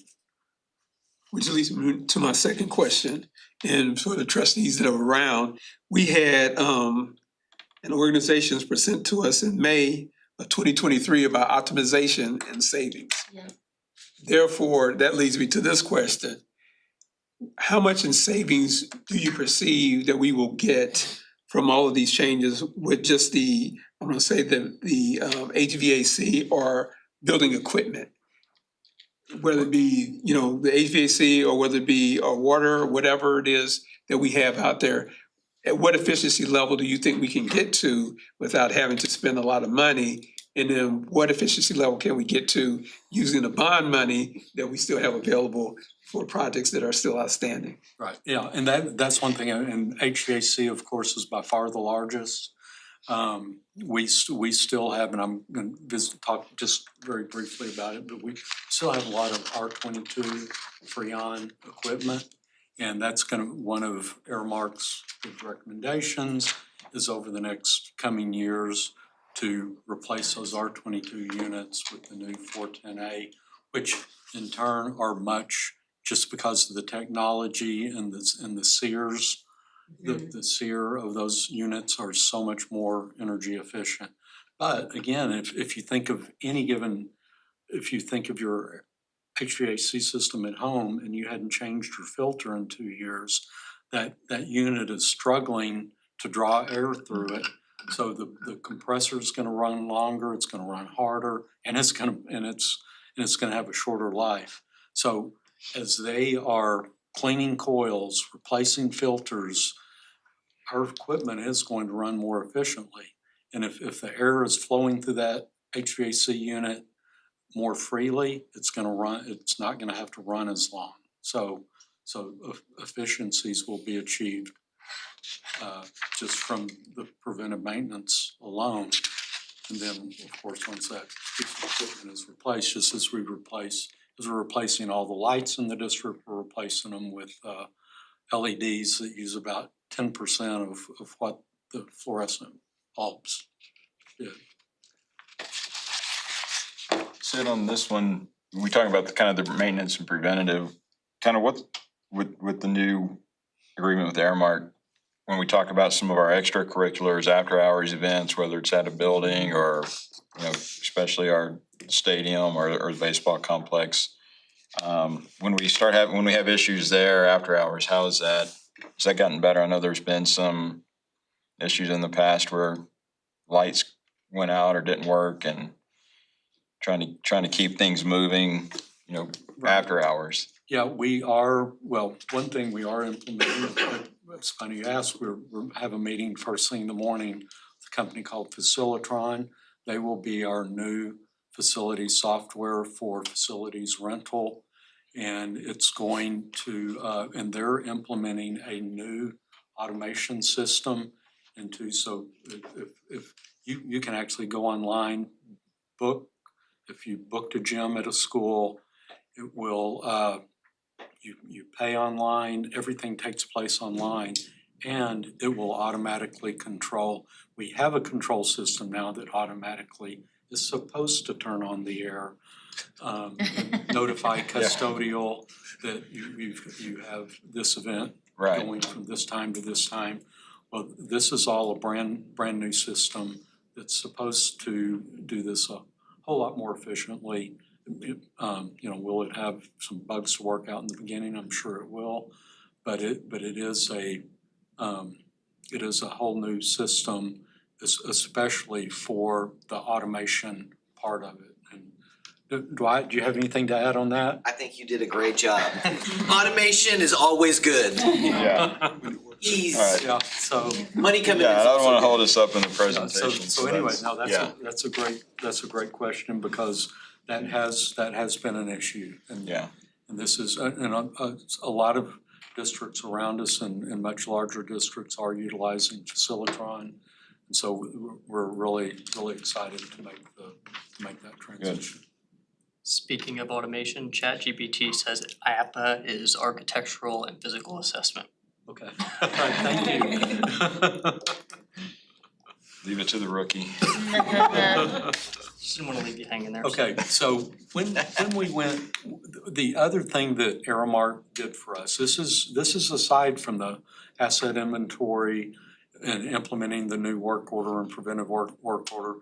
They did a needs assessment. They said, we'll go look at all of your mechanical, electrical, and plumbing equipment, and we'll make some recommendations. We will tell you when, what we think needs to be done, when we think it needs to be done, and we'll even estimate the cost in today's cost. So, and then they give us a great summary. In fact, they gave us, we have a spreadsheet. It's a pivot table where you can look at any campus, every single piece of equipment in this campus, and over the next 10 years, what needs to be replaced, what needs to be refurbished, et cetera. So we have a very detailed, prioritized list from Aramark, including all of our equipment. I mean, they went over 2.5 million square feet.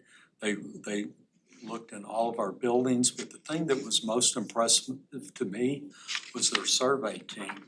They had engineers from all over the country come in and assess our equipment, depending on what type of equipment was and what it was, mechanical engineers, electrical engineers, plumbing. They even had people come and look at the shells of our building, the exteriors, the roofs.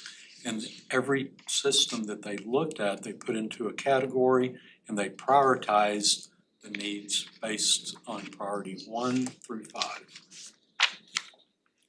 They did walkthroughs, they talked to our staff at each campus, interviewed the principals, talked to teachers, and then all this data they collected, they took off site to analyze it and put to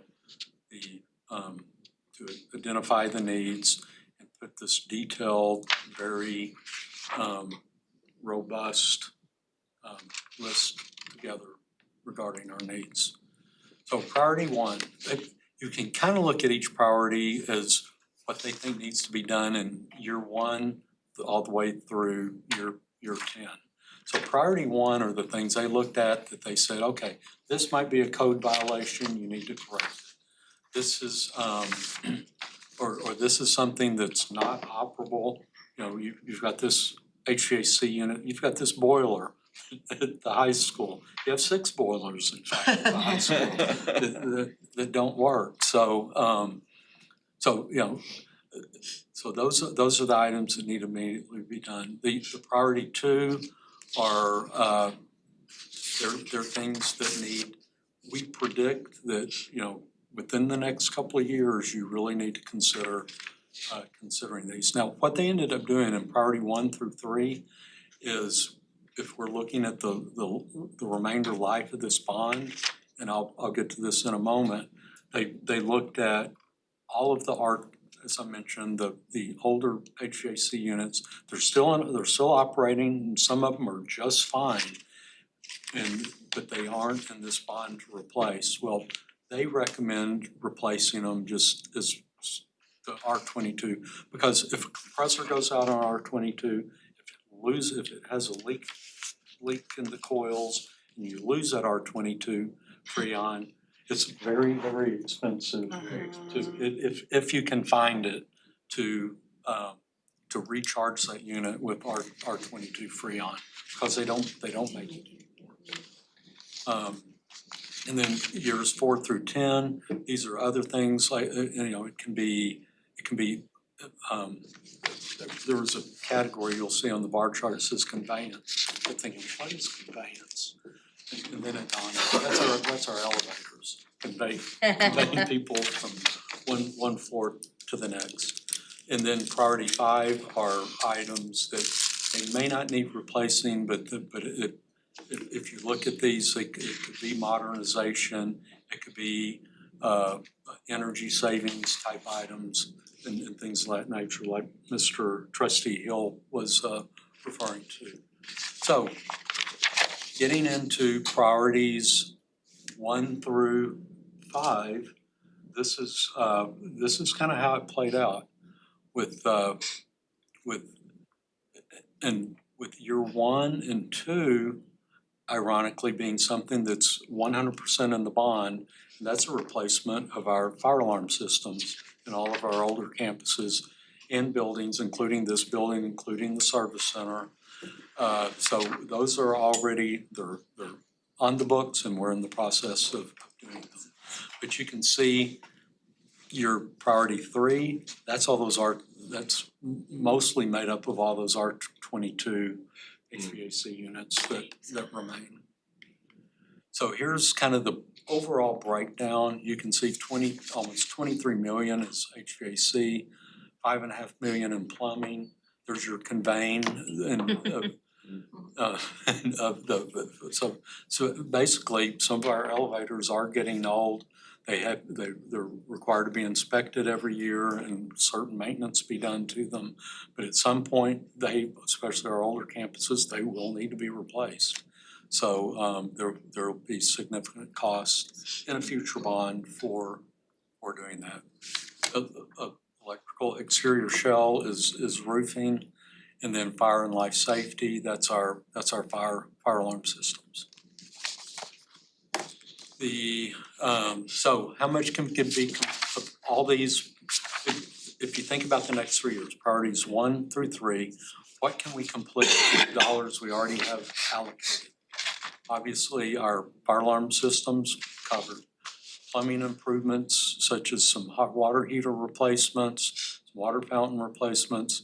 And, our hot water heaters, because the building's big, they have circulating pumps that pump that hot water back and forth from the restrooms of the showers so that you don't have to wait 10 minutes for the water to heat up. We have all of that covered in this bond. The electrical panel upgrades, and they have some roof repairs. They didn't have any roof replacements recommended in priorities 1 through 3, but they did have some repairs identified. And so we can cover those out of this bond. And we can cover, which almost 3 million of that is the boilers that we're replacing. 2.4 million of that is of that 3.5 million that we have covered and identified in the 2023 bond. So we have about 10 million that they're recommending in HVAC replacements that will need to be considered in a future bond. And that's almost, if it's, because everything that's non-operational is including the boilers, or in that 3.5. So it's the $10 million delta that's mostly those R22 units that will need to be considered in a future bond. All the replacement cost estimates on here they did not include an inflation factor. That's all today's dollars, and they are estimates. And I've already said the second bullet. We will, when we had the last straight line winds where we had significant roof damage at Wilson, Cottonwood, a couple of other campuses. Those roofs we have replaced with the composition shingles, the sloped roofs. We have replaced those. I think they're on their 3rd replacement. So what's happening now when a strong wind comes, the backer board that they're nailed into is becoming deteriorated enough that within the next bond, we probably will have 3 to 4 elementary footprint campuses that will need to have their roof replaced. We did replace Pinkerton Valley Ranch with their renovation. That was included in the 2023 bond, but no other footprint elementary is included in 2023 bond. Of course, if we were to, as we approach the end of the 2023 bond program, if there are excess dollars, the board could always consider whether to reallocate some Proposition A dollars to HVAC systems or roofs. There really is no action required by you tonight as we move forward to make these capital improvements. With each one we recommend, we'll bring to you as a separate consideration. So and like I say, everything else is priority 1 through 3 that we have covered. As we renovate that campus, that's when we will do it in order to achieve economies of scale with our contractor and the folks bidding our projects. So Very good. Thanks so much, Sid.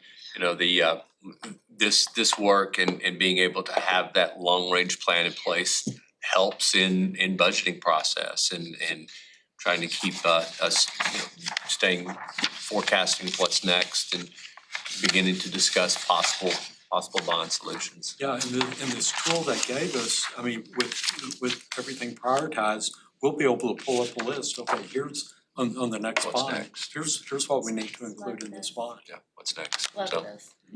very good. Thanks so much. Thank you. Thank you, Sid. Okay. All right, well, that will leave us to our last bit of business tonight, which is our open forum. I do know we have three speakers that have signed up. I think 2 have left, but we do have one here. You guys wanna go back to the dais for that part?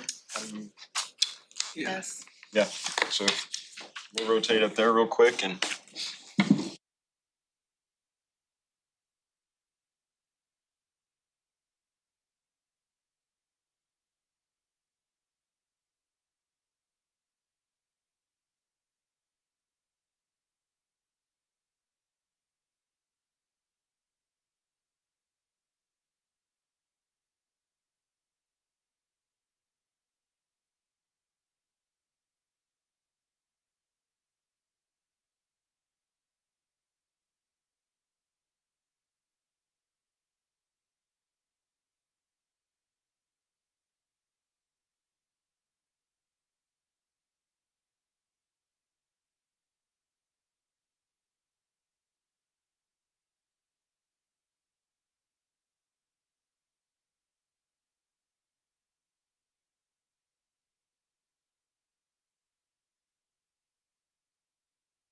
Everybody is making the way up here. I'll go ahead and get us started by reading our statement that we always do at the beginning of open forum. The board encourages comments about the Coppell Independent School District from citizens of the district, its employees, or from other members of the public. Anyone who has signed up to speak in advance of the meeting in accordance with the board policy and procedures may do so at this time. The board asks that each participant's comments pertain to public education and be no longer than 3 minutes. Just remember that pursuant to the Texas Open Meetings Act, during special meetings or board workshops such as this, public comment is limited to agenda items only, and the board may not discuss or act upon any issues that are not posted on our agenda. In addition, the board has adopted complaint policies that are designed to secure at the lowest administrative level a prompt and equitable resolution of complaints and concerns. Complaints brought by employees may be heard in accordance with policies DGBA legal and DGBA local by students or their parents in accordance with policies FNG legal and FNG local, and by citizens in accordance with policies GF legal and GF local. Each of these processes provides that if a resolution cannot be achieved administratively, the person may appeal the administrative decision to the board as a properly posted agenda item, and copies of all of our district policies and procedures on public participation in meetings and filing complaints are available online at the Coppell Independent School District website, which is coppellisd.com. So I'll call, first I'll say Trustee Walker is running our time clock tonight, so when we get down to, we'll have 3 minutes. When we get down to 1 minute, she'll wave the 1 minute paddle, and then when your time is up, she'll wave the time paddle. And then that will be the conclusion of your comments. Your time will start once you state your name and address. So our first speaker tonight is Kathy. You came back in on me. You snuck in. Come on up. That's what happens, you go home to eat dinner. And then they finally call you. Can you hear me okay? All right. So Kathy Polikoff, I'm at 556 Haven Crest Lane. And I'd like to start by saying that this changed slightly because some of my concerns were actually answered during the course of the meeting. So I'd like to thank you all for that. I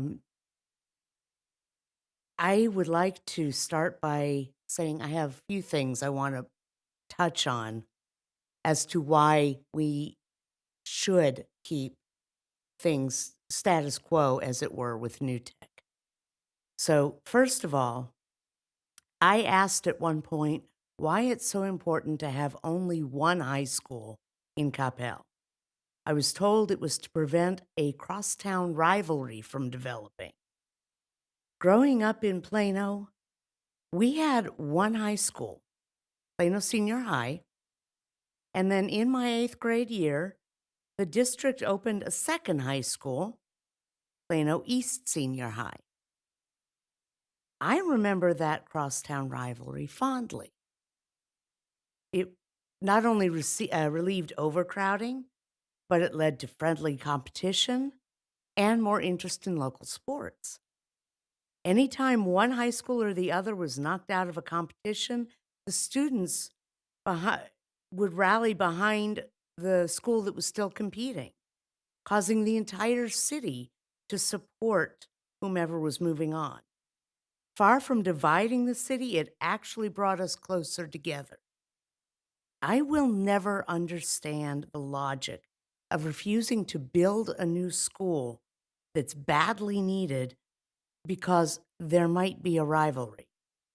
To me, it has always seemed like a cop-out, like an excuse for demanding uniformity in all things.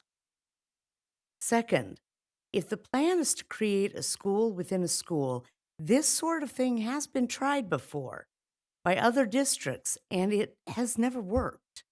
Furthermore, although there are examples of new tech schools starting out that way, they were only successful because that format was a starting point, and it quickly led to them getting a new building. To me, this seems like a recipe for failure. Lastly, if this is about saving the district money, then does it really make sense to combine new tech with CHS instead of CHS 9 with CHS? The former would cost it costs more money to run CHS 9 than it costs to run new tech. Per student, several $100s more. And having the 9th graders with the rest of the school would allow for more continuity. It would allow for friendships between grades. It just seems to me more logical. That isn't all I had to say, but I will graciously step down. Thank you. My son will be very glad that I got his statement in. Thank you, Kathy. Did Matt make it back with you? He did Did not. We had to get dinner. Well, thanks for making it back.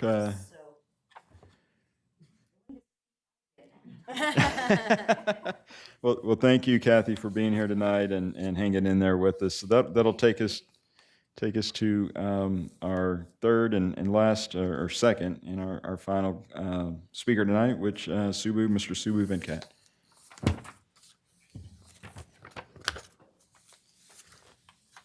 evening, everybody. I see some friendly faces, and Jonathan, hi, how are you? So thank you all. Like I said last time, thank you all for everything you do. First things first, before I go into my speech, I think you need to get a new, what's it called, the whatchamacallit, the guy who does the numbers. Demographer. What? Demographer. Yes, you need a new demographer. Fire this guy, because I've been with the school district for 7 years. I know Sid and he did a project in that new school, and the same numbers were there. So he's bluffing you guys with numbers, something's going on. So fire him, get a new guy. Since you're finding a new, Mr. Doug Williams, so also get a new guy at the same time. The other thing is, I was really impressed with your presentation, Mr. Williams, but there were two options. The second option had more slides than the first one, so I was kind of, yeah, okay. So then, the third thing I want to say is, I already talked about the firing and all. Okay, let me talk about this. So what's the primary impetus behind the exploration of the process to close or consolidate new tech? If it's reduced enrollment, then the reduced enrollment is not new. It's been there for 6 years. What have we done for 6 years? What have we done, Jonathan? Because your platform was to build new tech schools. I have your platform at home. So what have you done? So look into that. And what were the lessons learned for the past 5-6 years from the enrollment? And the second is, if it's to save money, like Kathy said, the per student expense in new tech is actually $700 less than CHS. So you actually have to grow this model. They don't have a library. New tech doesn't have a library. It's very cheap to run the school. You should run this model. Teachers run 4 preps. You should run this model. You see what I'm saying? So if you want to save money, run the new tech model. You don't have to spend much on the building. I'm not being sarcastic. I'm really being genuinely, truly honest for the taxpayers' money. The other thing is, if you're going to consolidate, look at the results from Pinkerton, because as a taxpayer, I will go back and see what happened with Pinkerton closing. Did we save money? Did you guys keep the promises? That's what I would see. What happened to the principal? What happened to the staff? Did they all get, retirement like the Doge, or what happened? So I would look into that. And then, like I said, I don't want to go into the demographer. That guy screwed us. Okay. Then, okay. And then new tech is a great place. Okay, thank you. So new tech is a great place. And so again, remember this, we need to grow. So that's going to be, if you consolidate new tech, you won't have the burning platform to grow, to enroll. You won't have the challenge to grow or enroll or to find new students. You're just kicking the can down the road. You are sandbagging a bad result 5 years down. I will promise you this. I will be back 5 years down the road and you'll be talking about something very big, middle school probably. You know what I'm talking. So guys, let's not do that. Let's do a prudent job, get deep in. I'm ready to work with you guys, but this needs to be data driven and we need to grow. Thank you all. Bye-bye. Thank you, Subbu, and thank you to you as well for hanging in there with us tonight. That will conclude our open forum, and there are no other agenda items that we need to address, so I'll take one final motion tonight. I move that we adjourn. Second. I have a motion by Trustee Bentley, seconded by Trustee Hill. Any discussion? Here none, we'll take a vote. All in favor? That motion passes 5-0. We are adjourned at 9:06.